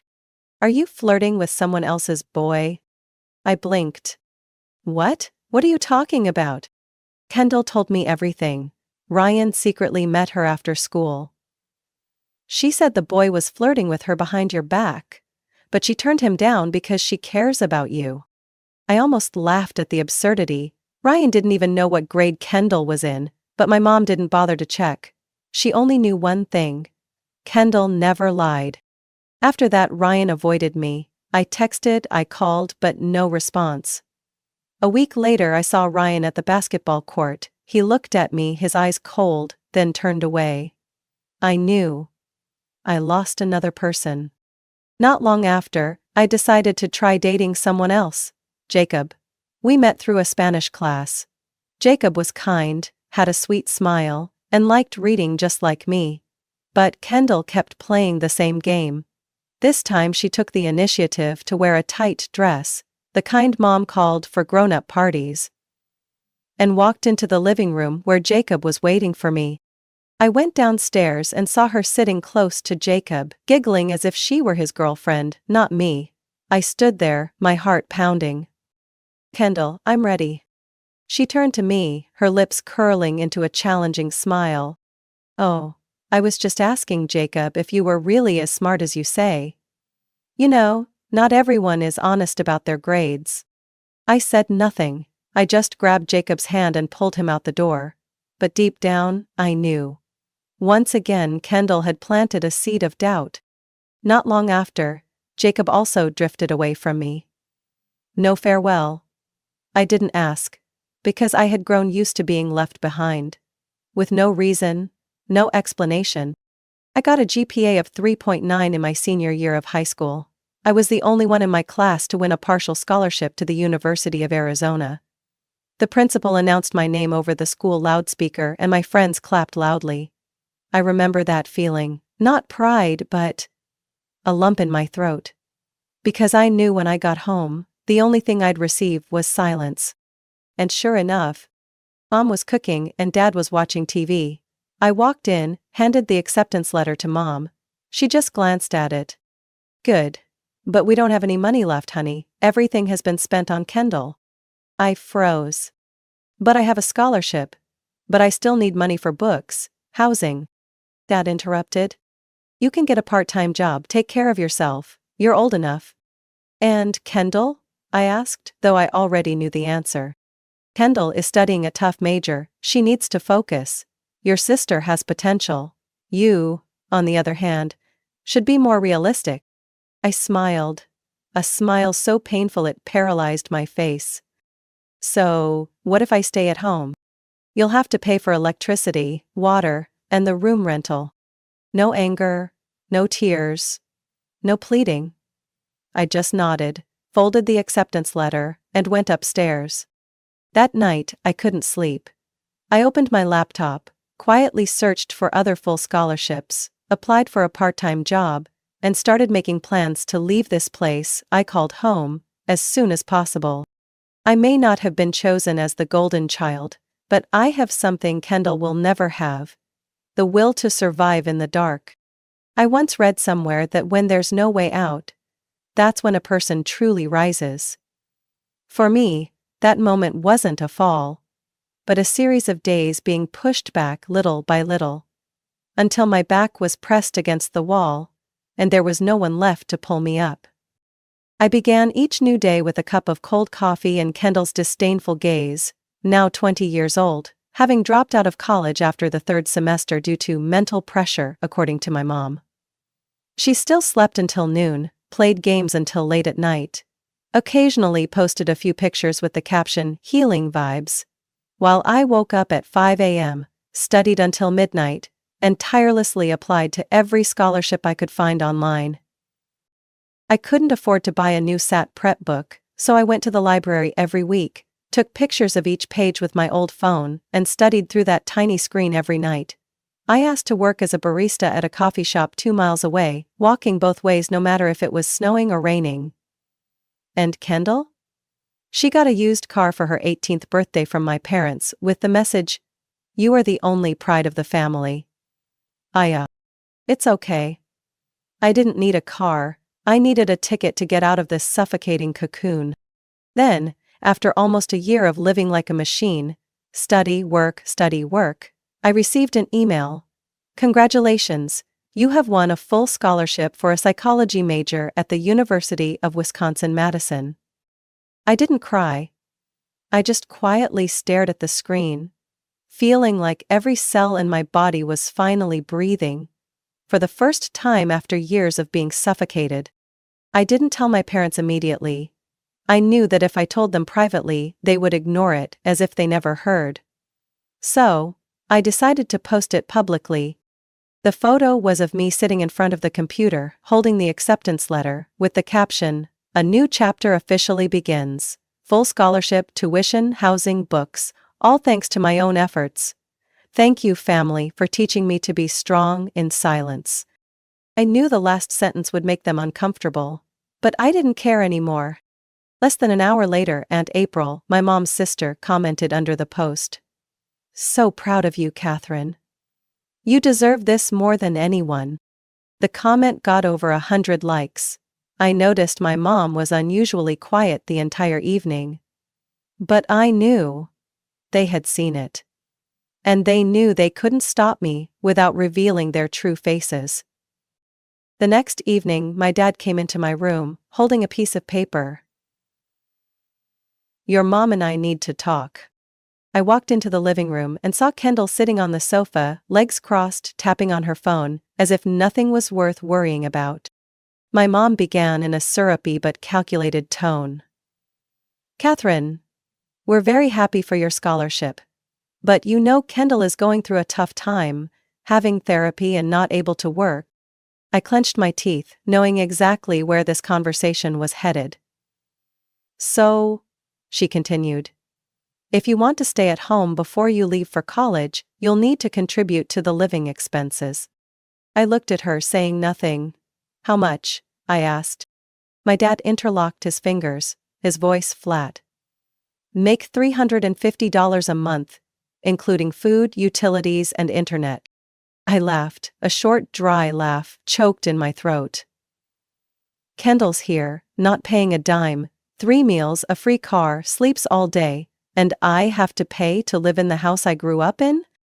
My mom flushed red. Don't be rude, your sister is suffering, she was an honor student. I snapped. What about me?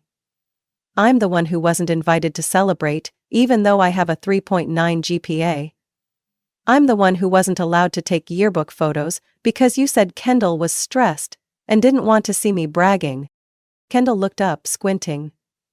You're overreacting, Kat. No, I'm just waking up.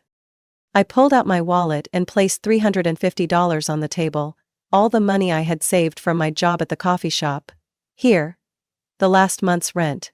Consider it rent, but after today, I won't be living here anymore. I walked back to my room, closed the door, and for the first time, felt free. 3 weeks later, I left home with a suitcase full of clothes, a backpack with my laptop, and $1,200 left in my account. I took the earliest bus to Wisconsin. No one saw me off. My mom texted me a single line. You made your choice, don't blame us when things don't go as you expect. I didn't respond. I was too busy. Breathing in the air without Kendall, without the favoritism, without the doubtful glances every time I smiled. Life in the dorm was far from easy. I had 3 part-time jobs, studied late at night, and grabbed every free minute to read. But I didn't complain, because every second I spent here, even when tired, hungry, or lonely, was a second that belonged to me. While I studied to become a counselor, I heard that Kendall had signed up for an online baking course but quit halfway. She was still living at home, still doing nothing. And my parents continued to protect Kendall, as if she were a misunderstood angel.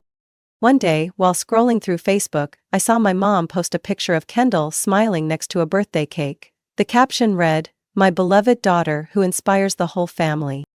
I didn't feel sad, I just smiled. I didn't need to inspire anyone, I just needed to ignite the fire within myself.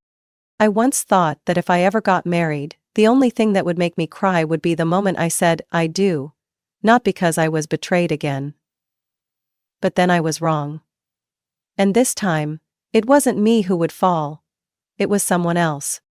I met Matthew at a seminar on psychology and juvenile justice at the University of Wisconsin. He was unlike anyone I had ever known, sharp, direct, and had something I had never dared ask for from anyone: absolute loyalty.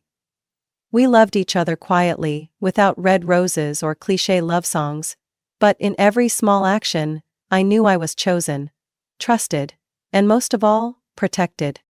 When Matthew proposed on a Sunday afternoon in the middle of campus, I nodded before I could even catch my breath.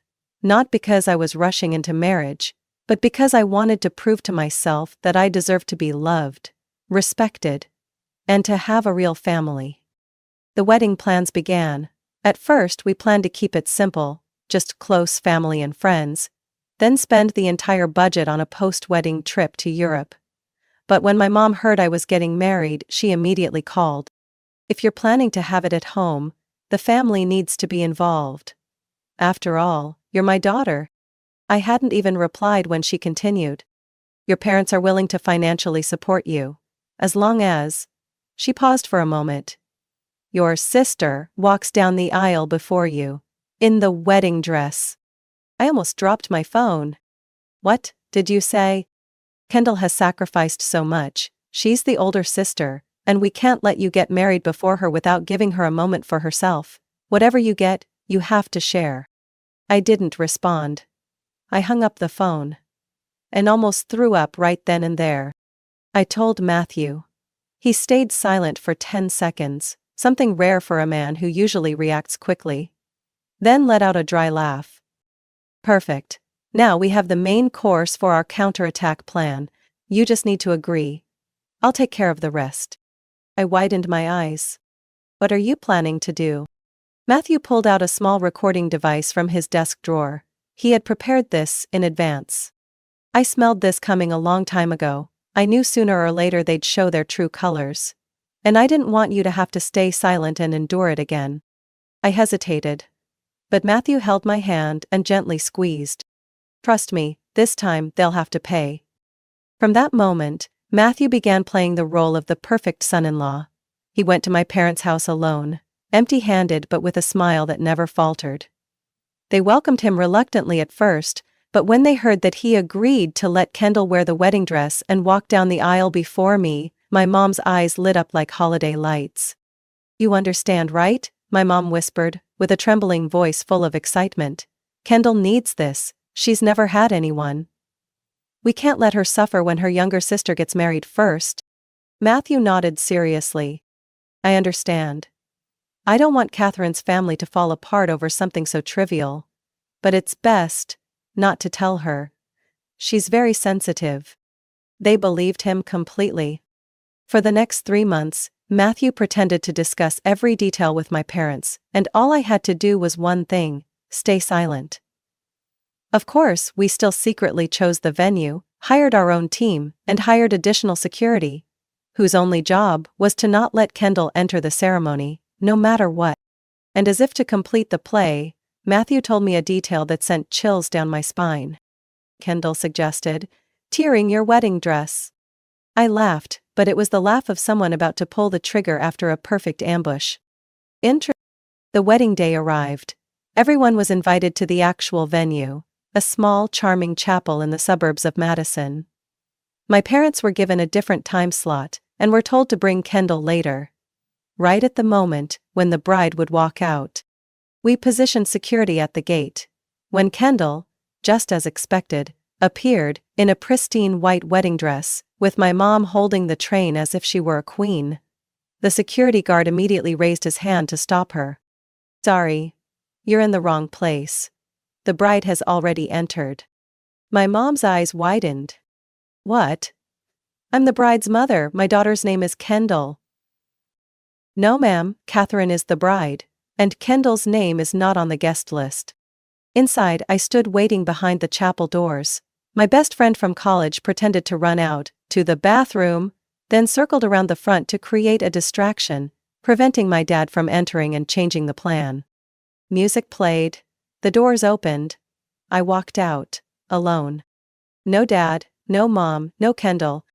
All eyes turned to me, whispering. Some raised their eyebrows, others leaned over to their friends and whispered, "What's going on?" I smiled. Gently. Beautifully. Free. Matthew waited for me at the end of the aisle. As I approached, he whispered, "You look stunning. And you just won." The ceremony went smoothly. None of the 3 of them came back. But what happened outside? I was told later through a video from friends. Kendall screamed, cried, threw herself on the ground like a 3-year-old, yelling that I had stolen her special day. My mom could only scream. That damn son-in-law deceived the whole family. Matthew then accidentally went outside, pretending to know nothing, and denied all accusations. He even said something that made everyone outside completely believe him. I never thought a family would make the bride wear a wedding dress when she's not the bride.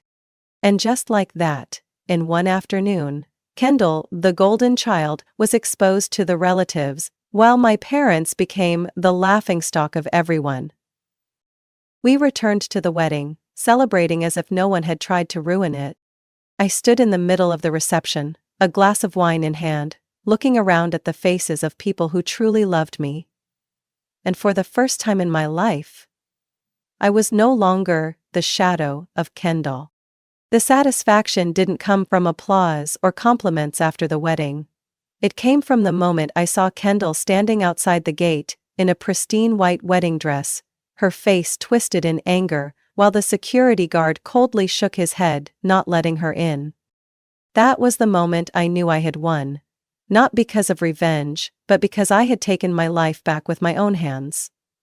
But, before I reached that moment, Matthew and I had prepared as though we were playing a game of chess, where the loser would lose everything. When my mom made the sponsorship offer with the condition that Kendall would walk before me down the aisle in a wedding dress, I almost laughed right in the middle of the call. But Matthew put his hand on my shoulder, his gaze sharp. Don't break the game too soon, it's time to let them believe they can control everything. And the plan began. First, Matthew returned to my house, once again pretending to support their plan. He even suggested that it would be better not to text about this because Catherine sometimes checks my phone.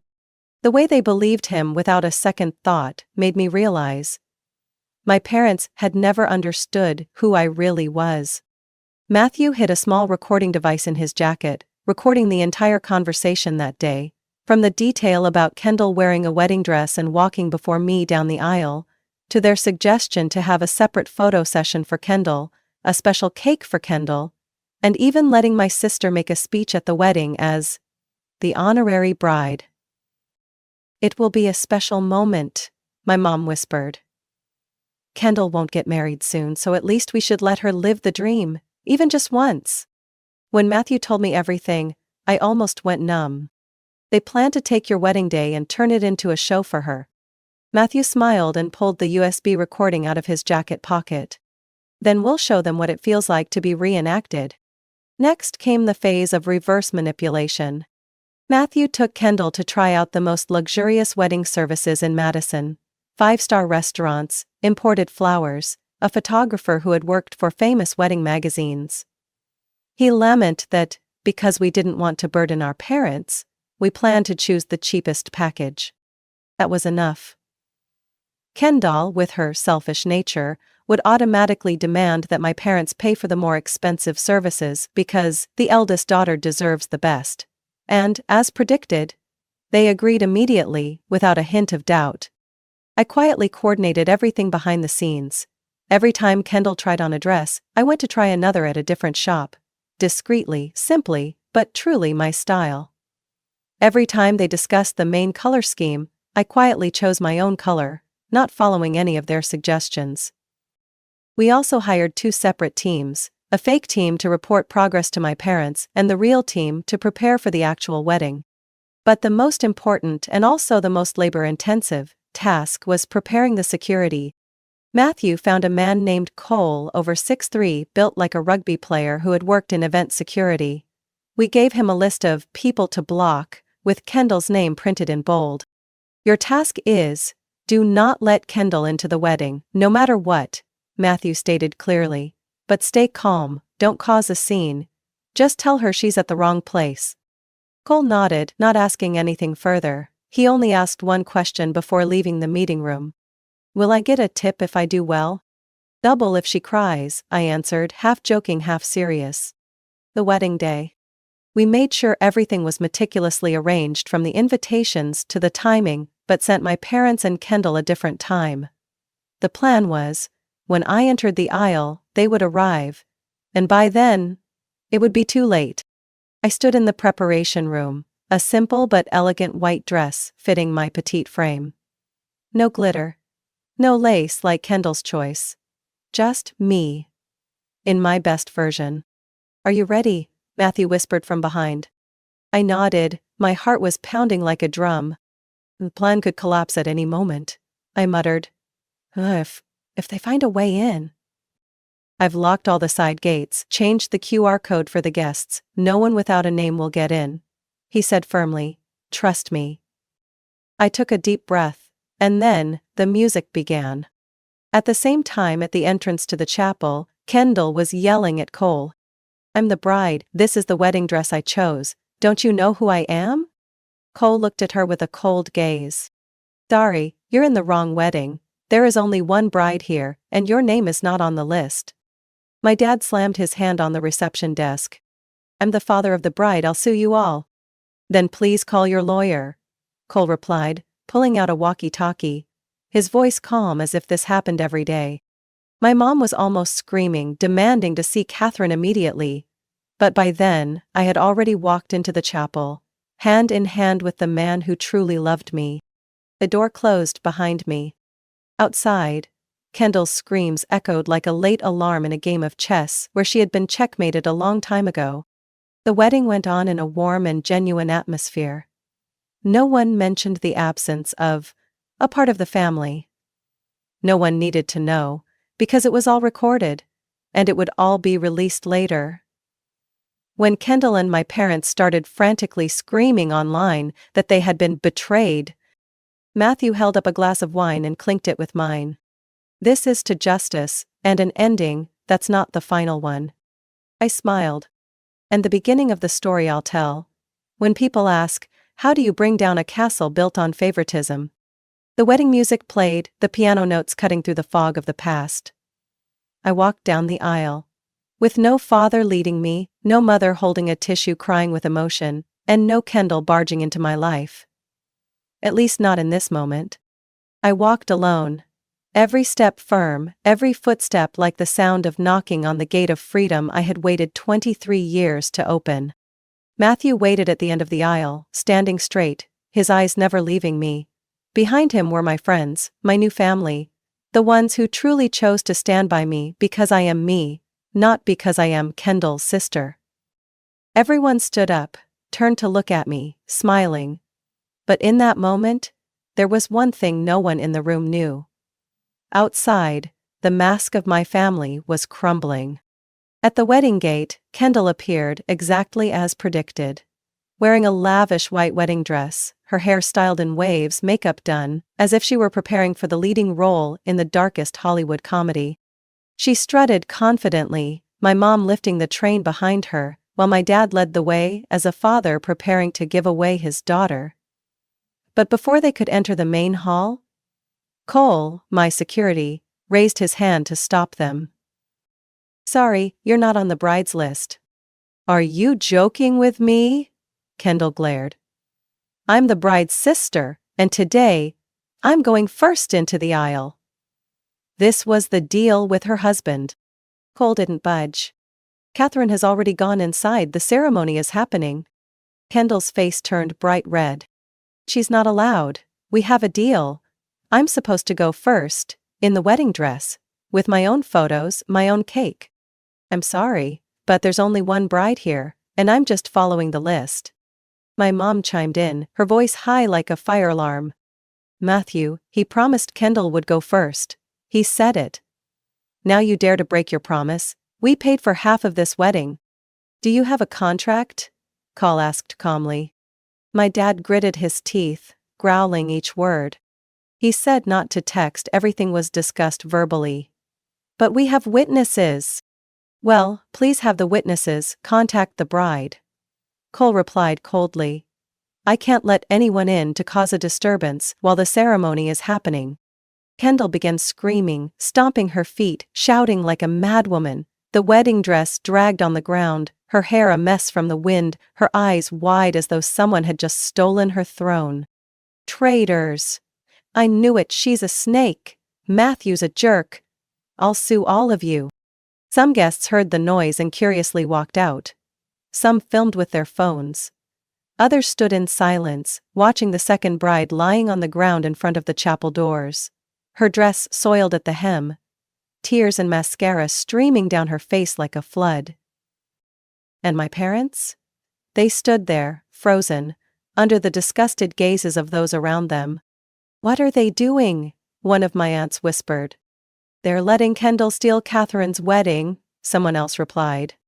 The whispers quickly turned into waves of outrage.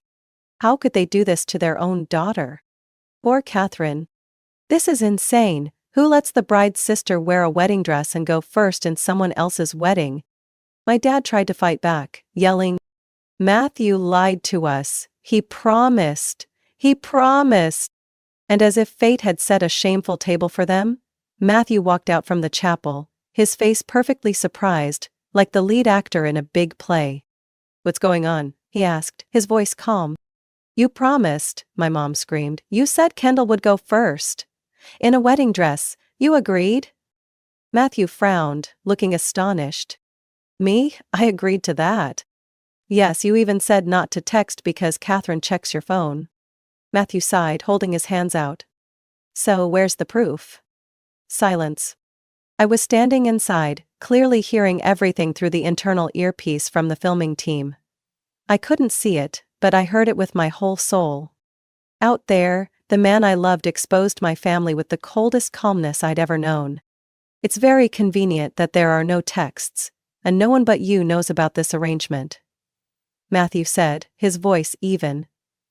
I never promised anything.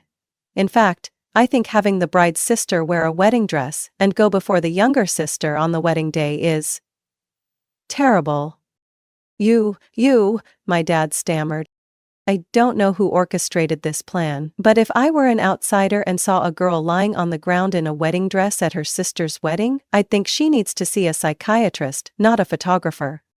Some people laughed, some sighed, some turned away, too embarrassed for them. My mom pulled Kendall up. She screamed, trying to break free. No, I'm not going anywhere. This is my day, not hers. I've dreamed of this day my whole life. Then you should have dreamed as a guest, Matthew said coldly. Because the bride today is not you. My dad lunged at Matthew, but Cole and 2 other security officers stood between them, their gazes like steel. Leave the area immediately, Cole ordered. Kendall screamed one last time, then collapsed to the ground, gasping like she was about to faint. My dad had to pull her by the arm while my mom mumbled as they walked away. We raised the wrong child. Right, someone nearby called out. And you abandoned the other one. I walked out into the chapel where everyone was still waiting. The music restarted from the beginning. I walked down the aisle with a calm expression, but inside there was a storm roaring because, at last, I had ended a 20-year-long nightmare. Matthew waited for me at the end, reaching out his hand. You're more wonderful than any bride I've ever seen. I took his hand. I'm just someone who survived a family battle. And today is the day I win. I once thought that marriage was a milestone, a moment of transformation in one's life. But for me, the wedding didn't just mark the beginning of a marriage, it also marked the end of a dark period called family. 2 days after the wedding, when Matthew and I were having breakfast at a small hotel in Florence, Italy, the first stop on our honeymoon journey, my phone rang. Not once, but 5 missed calls, back to back from my mom, interspersed with messages from Kendall and my dad. Are you really going to cut everything off just because of that nonsense? You're a traitor. You've made a fool of me in front of the entire family. Matthew is two-faced, he's deceived this whole family. Mom doesn't believe you're innocent, and don't know anything. I turned off my phone, not a single reply. Matthew silently took my phone, screenshot the entire thread of messages, then opened his laptop. He logged into the family Facebook group, where dozens of relatives from both sides were, a place that had always been where Kendall's pictures were shared every birthday. A place where I was rarely mentioned. Then, he dropped the first bomb. A long post, with screenshots of the messages, threats, and malicious insults from Kendall and my parents. No edits, no name hiding, no avoiding. Just the truth, raw and unfiltered, just as they had treated me for decades. Under the post, Matthew wrote, I'm sorry I had to do this. But after my wife has been relentlessly harassed since the wedding, where her own family tried to sabotage it, I had no choice. Here is the evidence of how they have threatened, insulted, and fabricated lies to degrade my wife. I'm sharing this not to cause trouble, but to protect the woman I love. The reactions came almost immediately. Aunt Lisa, my mom's sister, was the first to comment. I'm really shocked. Catherine, you didn't deserve any of this. If I had known sooner. Uncle Anthony, who had been looked down upon by my mom for being a chef instead of attending college, wrote, Matthew, you did the right thing. Family should be a place of safety, not humiliation. Catherine, you have this whole family behind you. Each line, each comment tore apart the false moral facade my parents had worn for years. One cousin wrote, I remember when Kendall pushed Catherine off the swing and blamed her. Everyone believed Kendall. I regret it now. When I read that line, my throat tightened. I didn't know how many people had witnessed that injustice and stayed silent. But now, the silence was over. That afternoon, Matthew received a message from an unknown number. I glanced at the screen. It was Kendall. The message was longer than a page. Chaotic, rambled, blaming, apologizing, calling Matthew a two-faced snake, and then declaring, "I'm sure you'll cheat with her, because she's the only one who deserves you." Matthew read it, handed me the phone, and smiled slightly. "Do you think she should see a doctor?" I didn't answer. I was busy sending all the messages to the family group with a comment. "And here's how Kendall congratulates my marriage, thanks for witnessing and no longer staying silent." 3 days later, my parents called. Multiple times. They shifted from anger to pity, then to pleading. When I didn't answer, they texted my aunts, uncles, and even my friends, saying they just wanted to talk to Catherine, calmly, like a family. Matthew told me, "Don't let them turn the story around. They're desperate. We need to keep everything black and white." So, I replied with just one sentence. "Any communication should be sent via email. I will keep it as evidence if further harassment continues." As expected, they were silent for a while. But Kendall didn't stop. She created a new Instagram account, posted stories about being betrayed by my own sister, being tricked by my sister's boyfriend, with a photo of the torn wedding dress she wore that day. As if trying to relive her fake wounds. Too bad, the online community didn't side with her. One person commented, "You wore a wedding dress to your sister's wedding? This isn't drama, this is a psychological disorder." Another said, "You need therapy, seriously." A few weeks later, Matthew and I returned to Wisconsin. Life resumed its normal rhythm: work, extra classes, and enjoying the feeling of not being controlled by anyone. I received a coffee invitation from Aunt Lisa. She hugged me tightly when we met, then cried uncontrollably. "I'm sorry. I didn't know things were this serious. I thought you were okay." I stayed silent, maybe because I had gotten used to hiding it. But now? "You're okay," I said gently. "Because I've learned to protect myself. And I have Matthew." She nodded, her eyes sparkling. "I, and many others in the family, won't let them hurt you again." For the first time in my life, a blood relative said that to me. That evening, Matthew and I sat on the balcony. The breeze was light. The yellow light was warm. No need for fancy words. No need for vows. He placed his hand on mine, looking straight at me.